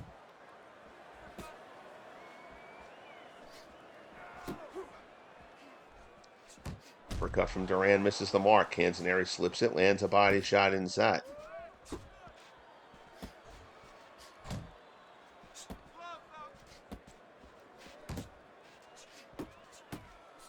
Right now, Roberto Duran doing a nice job.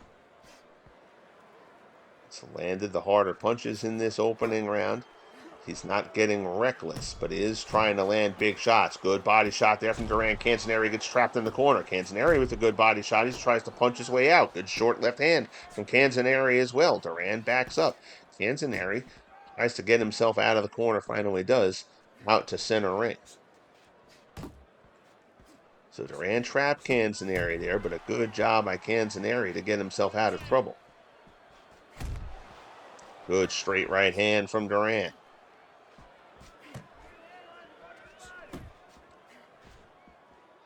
Canzoneri can certainly not match Duran's power. Canzoneri will get knockouts, but they're more from wearing a fighter down.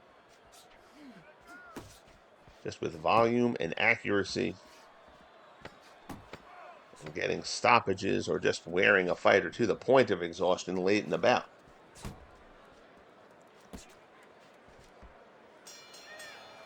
So round one comes to a close. That seemed like a round in the favor of Roberto Duran. Tony Canzoneri's corner, having a little chat with him between rounds. Corner of Roberto Duran has to like what they saw there.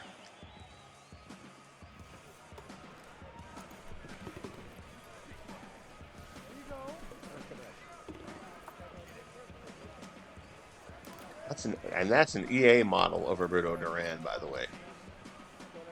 I did not create that Duran model. I honestly don't think that's actually a great model of Duran, even given the fact that it was 2011. But when Duran moves to a different weight class, I'd probably have to create a new Duran anyway. You can't change the weights of fighters who are licensed boxers who came with the game. So if Duran starts fighting at welterweight, moving up, for example, I'll have to create the welterweight version of him myself. But that's a way down the line yet. Canzoneri moving well, trying to make Duran miss. Buzz in the crowd here at the Garden. A jab from Canzoneri.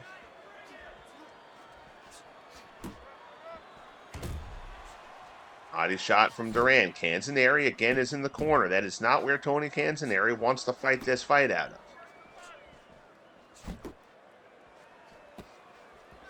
Duran doing a very good job of cutting off the ring in the early going.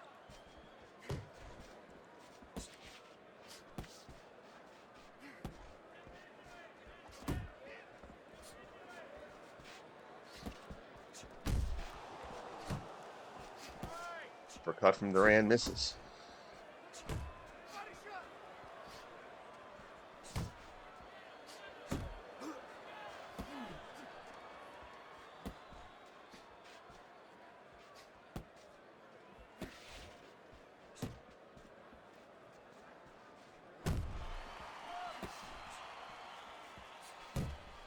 And slides. Canzoneri protecting himself well. Duran is throwing more, but he's not really landing at this point. Canzoneri has kind of been kept at bay here in this second round. Good body shot from Canzoneri. That one dug in underneath the right hand from Duran.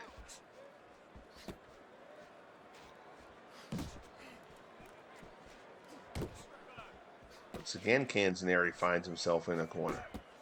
Duran not doing much damage, though. Canzoneri blocked a couple of punches and gets himself out of there quickly. Good body shot from Duran there. Canzoneri now has Duran in the corner. Trying to work to the body, nothing gets through.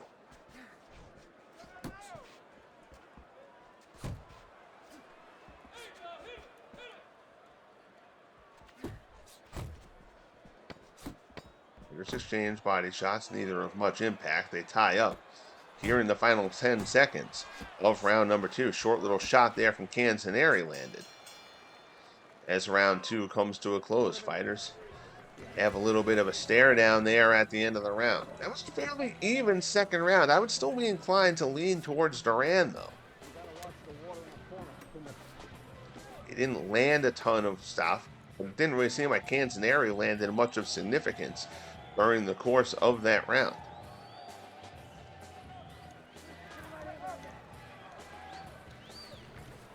Canzoneri is going to have to try to grind this one out. Again, he's skilled defensively despite being an inside-focused fighter. Canzoneri does not have a lot of thunder, so staying inside with Duran, staying in the pocket for long stretches of time could be a little bit dangerous to Canzoneri's health. This is a tough fight for Canzoneri. Duran will be a tough opponent for anybody, obviously. Canzoneri's lack of power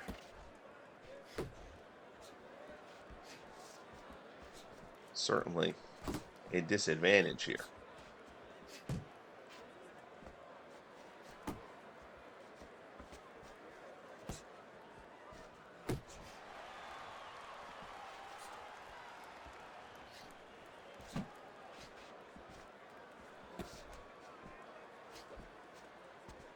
Canzoneri letting Duran take the lead right now, throwing a lot more punches. Canzoneri just waiting for his time, lands a straight right hand there.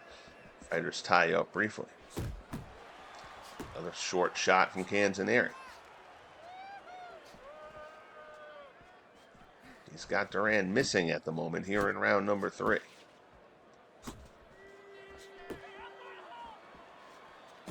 Duran blocking those body shots from Canzoneri. Good body shot that time from Canzoneri. Big right hand from Duran, misses a second one. Canzoneri catches him to the body on the counter. Minute and a half remaining here in round number 3. Duran pops a jab home, pops one home to the body as well.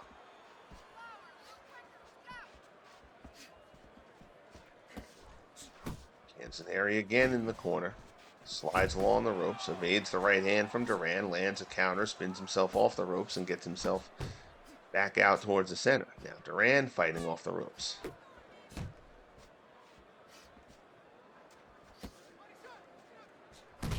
And Duran trying to dig into the body, went for a right hand, 8-1 from Canzoneri. And another right hand from Canzoneri finds the mark. Straight right hand. Body shot from Duran, digs in.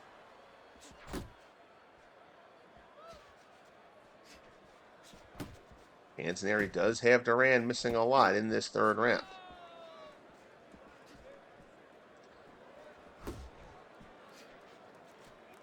Certainly the best round of the fight so far for Tony Canzoneri.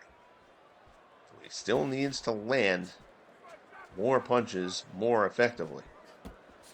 I think if he's got to have a long haul opportunity here against Duran, final 10 seconds of round number 3. Good body shot from Canzoneri. And the round comes to a close. So I would lean towards Canzoneri in that third round. I do have Duran up 2-1. Certainly not a clear win for Canzoneri, but he certainly seemed a bit more in control of what was going on in the ring in that third round. Duran was missing a lot of punches there in the third.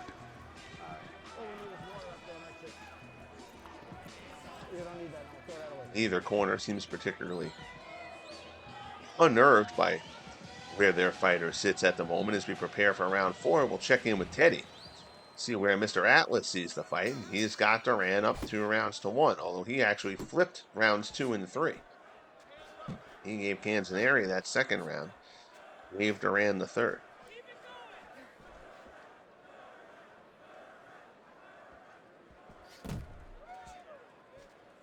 And lands to the body there.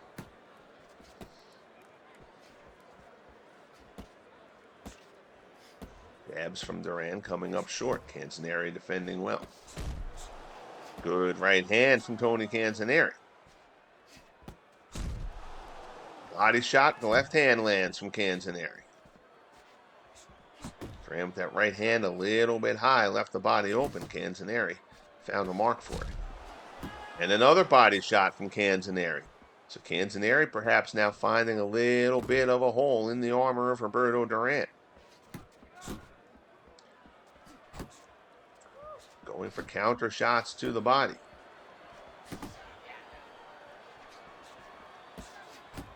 Duran going for little short uppercuts on the inside. None of them getting to Canzoneri though. Body shot from Canzoneri again. Duran digs one in of his own. Fighters tie up.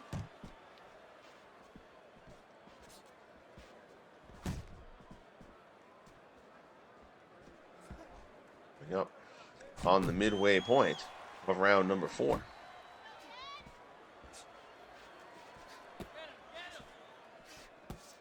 Canzoneri kind of feels like he's seen what Duran brings to the table now, and now Canzoneri trying to adapt his plan appropriately. That shot to the body from Duran landed.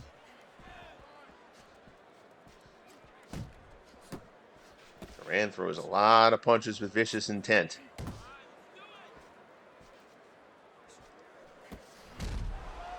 Good body shot on the counter again from Canzoneri, and he slips one over the top as Duran goes for the right.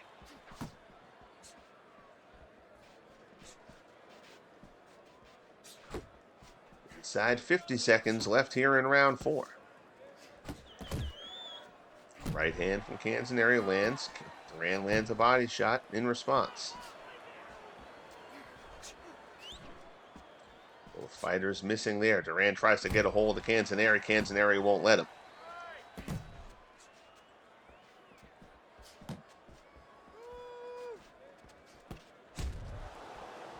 Another body shot from Canzoneri. Not punishing blows, just scoring ones.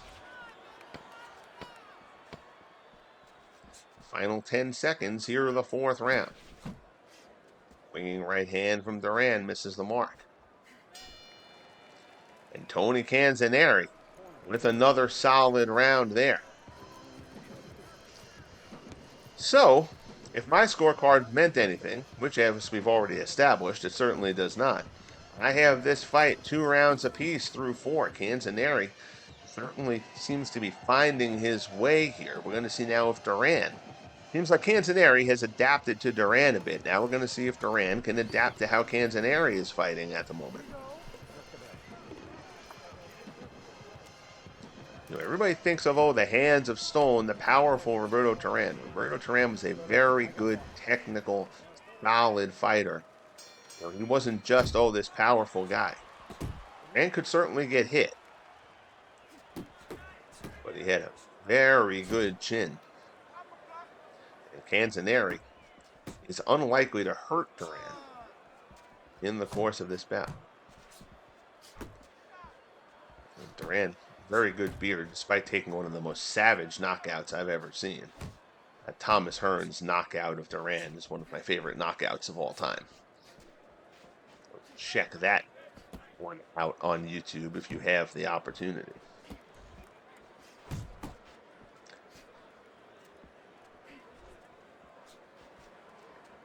So Canzoneri, again, who normally likes to fight in a war of attrition on the inside,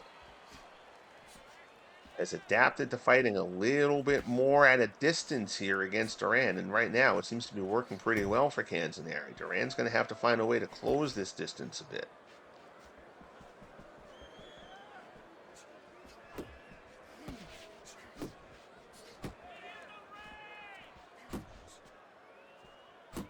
And trying to work the body. Canzoneri defending himself well.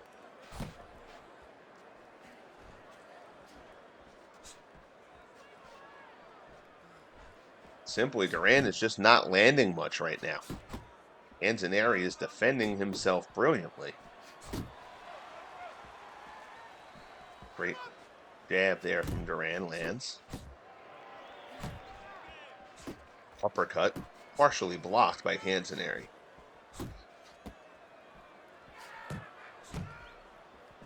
Minute 20 left here in round 5.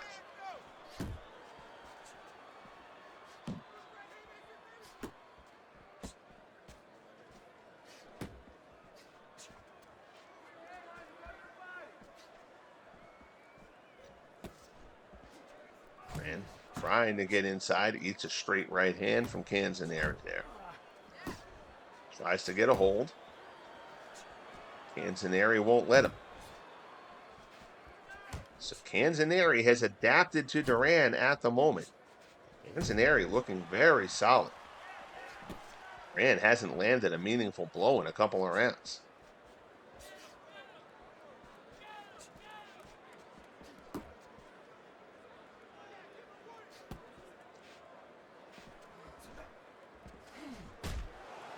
Oh, good jab there. That's the best shot Duran's landed here in this 5th round. Digs a body shot in there as well. Winging left hand, Canzoneri flips it, fires one off to the body.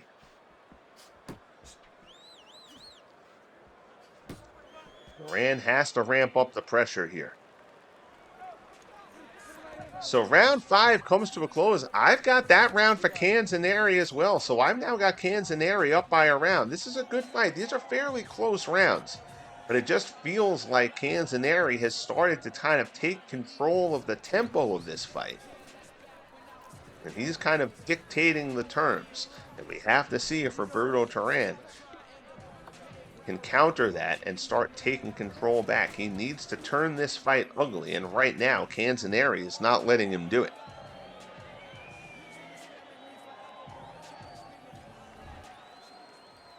So round 6 gets underway. Canzoneri and Duran in our main event here in the lightweight tournament.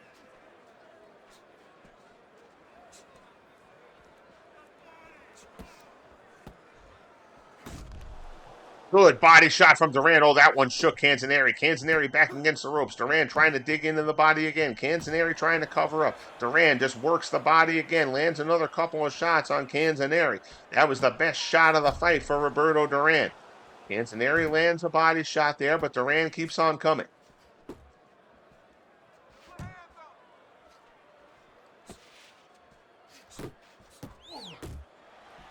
Left hand from Duran lands. Body shot from Canzoneri on the counter scores.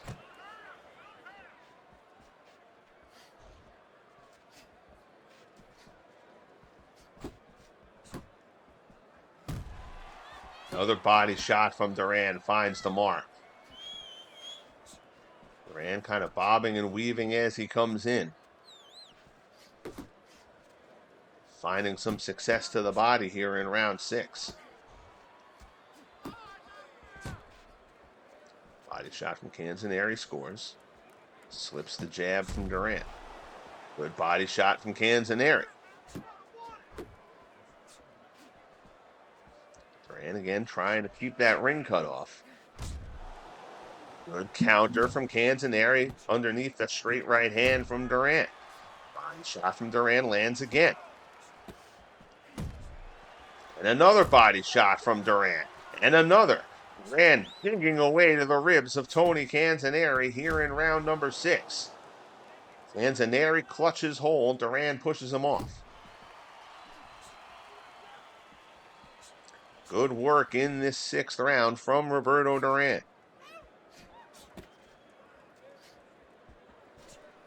Final minute of the round.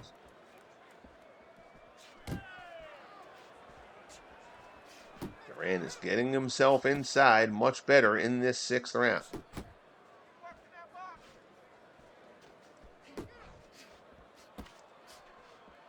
Canzoneri blocking effectively.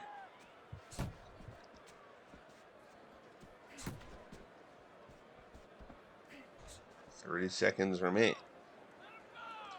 Canzoneri ties up. Duran pushes him off.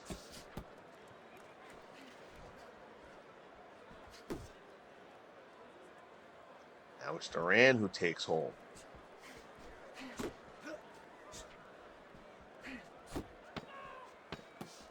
Final 10 seconds of a strong 6th round for Roberto Duran. Fighters exchange body shots in the corner. Good thudding one there from Duran. And the round comes to a close. So Roberto Duran, his best round of the last 3. And on my card, he has evened this bout. It's a strong first couple of rounds for Duran. Canzoneri then seemed like he controlled the pace. And Canzoneri, Duran is a decent, solid, probably is a better way to describe him, defensive fighter. Canzoneri is a very strong defensive fighter. Despite his love of working on the inside, he will bounce in and out. Canzoneri is very comfortable if he can get into an infighting, grinded out battle with you. Doing that against Duran, not the best course of action. Canzoneri is adaptable as a fighter. He adapted well over the course of a couple of rounds there in the middle to take control, but Duran kind of looked like he was able to take things back in the direction he wants this fight to go in round 6. Short left from Duran lands. Keeping the jab.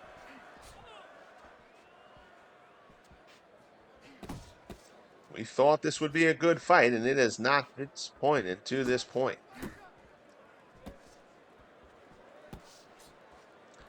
And the winner of this contest gets the winner of Edwin Rosario and Ismael Laguna in the semifinal. That fight, I forget if that's on the next card or the card after that. Good body work there. Duran lands. Canzoneri landed one as well, though, and another thudding shot to the body from Duran.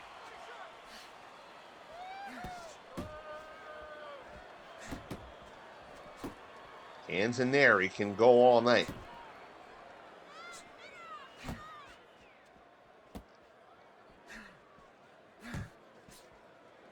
Jab from Duran. Lands on the end of the punch, though. Canzoneri lands a short little shot to the body.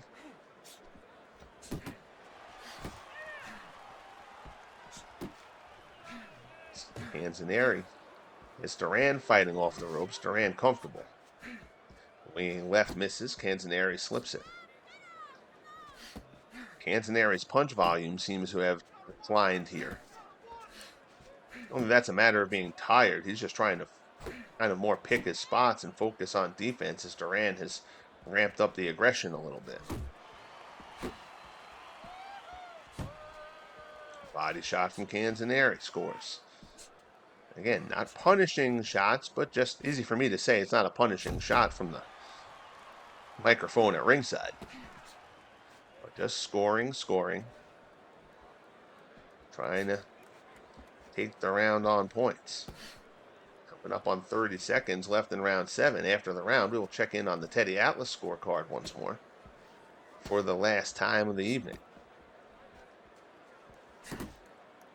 Canzoneri just kind of pot-shotting a little bit here right now.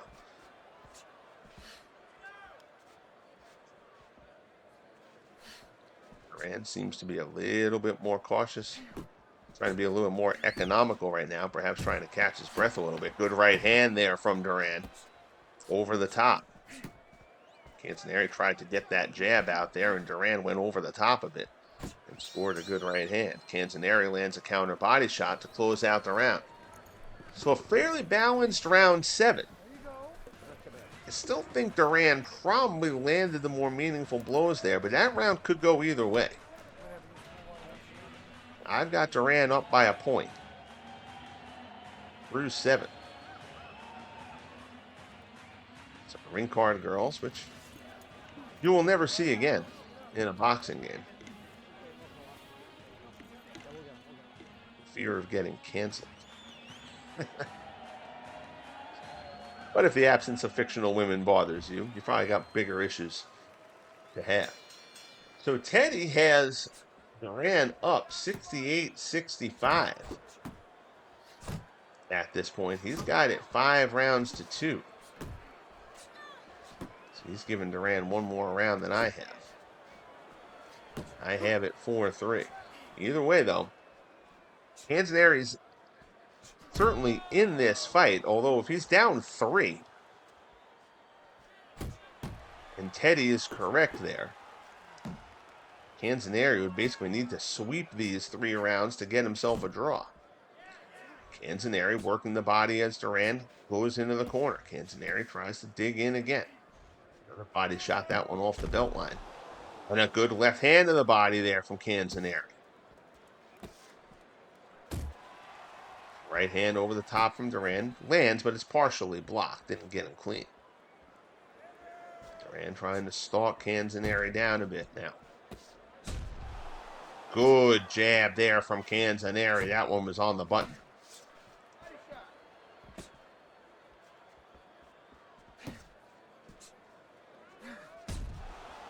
Good counter again. Duran misses with the right hand. Canzoneri gets underneath it. Big right hand. Canzoneri slips it. Another big right hand from Duran misses. Canzoneri catches him with a straight right again.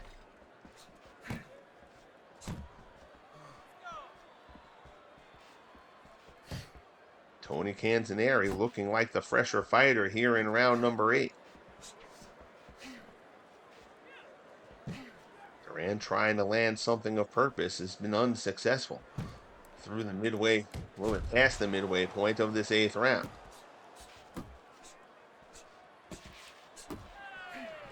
Canzoneri pumping out the jabs and the straight right hands here. He's got that volume back up. Duran, right hand misses. Body shot is blocked. Fighters exchange straight right hands there. Another straight right from Duran finds the mark. Good short uppercut on the inside from Canzoneri.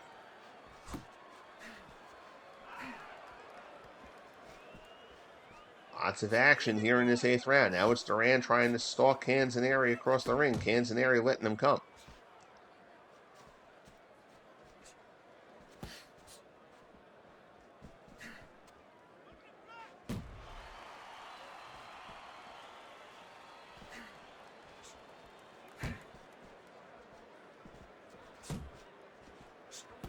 Jab from Canzoneri.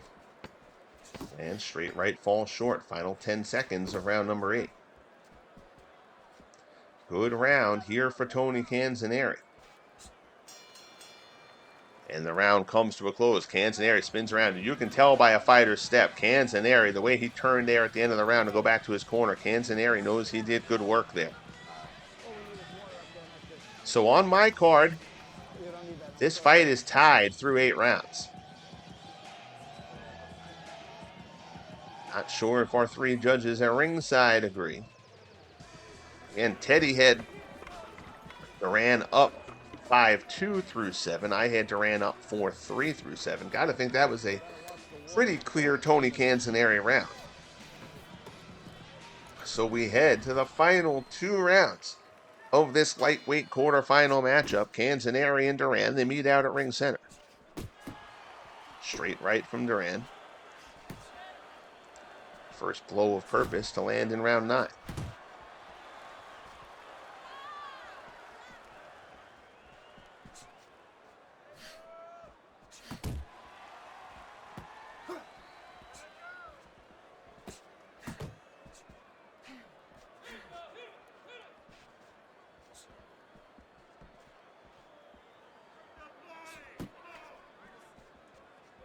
Right hand from Duran. Canzoneri nowhere to be found.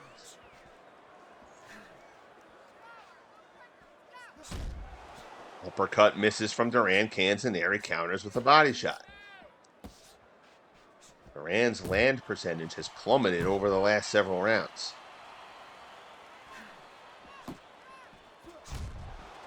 Good body shot from Canzoneri. Gets in under the gloves.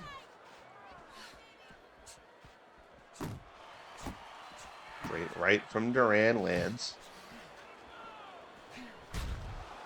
And another counter body shot from Canzoneri. Canzoneri is seeing those Duran punches coming and is timing it well. Duran tries to work into the body in the corner. Canzoneri gets himself out of there.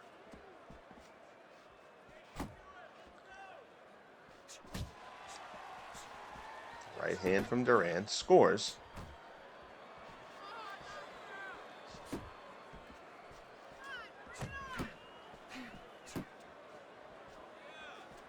This has been a terrific bout between 2 high-end fighters.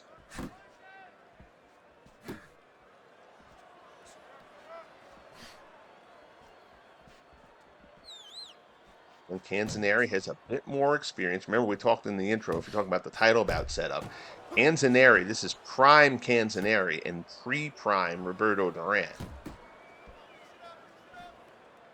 which could end up proving to be the difference in this bout. Canzoneri is at his peak ratings. Duran still a touch shy of his peak. Good right hand there from Duran.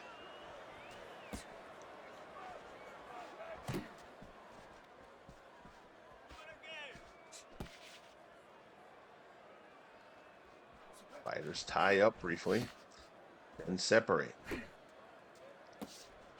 Nothing significant landing from either fighter. That's a decent body shot from Canzoneri.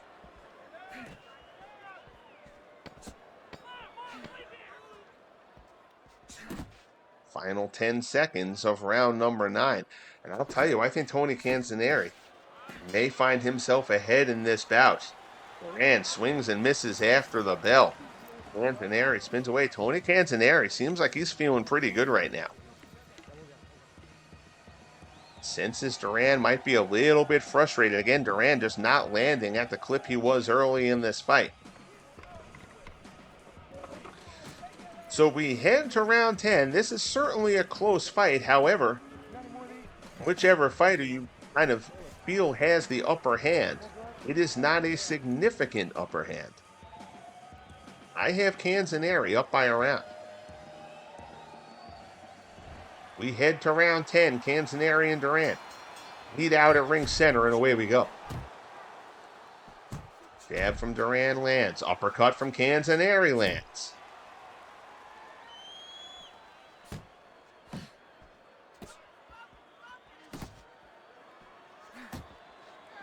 Straight right from Duran. Trying Trying to get to the body again. Canzoneri not letting it. Body shot from Canzoneri. Scores, as does that left from Duran.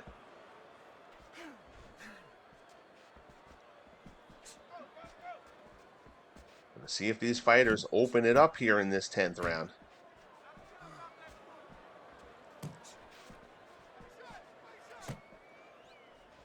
Right now, Duran is being more reactive than proactive against Tony Canzoneri. Body shot from Duran. That was a good one. That one found the mark.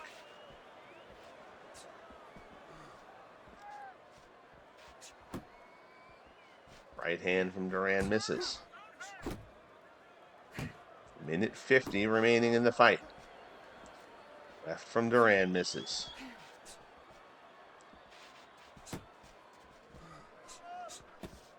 Duran certainly seeming like he's on weak legs, and as we say that, he lands a good left. Best punch of this 10th round. Good right hand from Duran. And now it's Canzoneri being the aggressor, and Duran almost taking the role of counterpuncher at the moment. Right misses.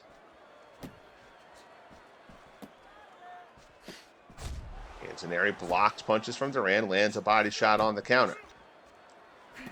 Minute remaining in the fight. Canzoneri being the one stalking right now. Duran has landed the best shots of this 10th round, though. Either fighter landing at a particularly high clip in the 10th round of a grueling encounter.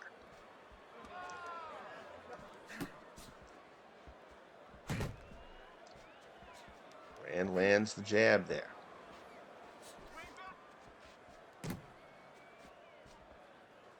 "20 seconds remain in the bout. Canzoneri and Duran. A battle that has lived up to all anticipation. Duran pops open the jab. Final 10 seconds. Fighters both exchange going to the body. Nobody leaving themselves open here with a flurry in the final 10 seconds. The bell sounds. The fighters give each other a knowing glance, even though I don't think anybody knows what the result of this bout is. I have it a draw. We'll see what the decision is. It's up at ringside, and the winner, Roberto Duran. So Duran takes the decision over Tony Canzoneri. Got to be interesting to look at the cards. I don't think this is close. This has to be scored close, or a judge did a bad job. We'll check out the final scorecards. 97-94, 96-95, 96-95 for Duran. That is a huge win for Roberto Duran. I will question the judging on that 97-94 card. Giving Duran all 5 rounds from round 3 to round 7, I don't really see how that is possible.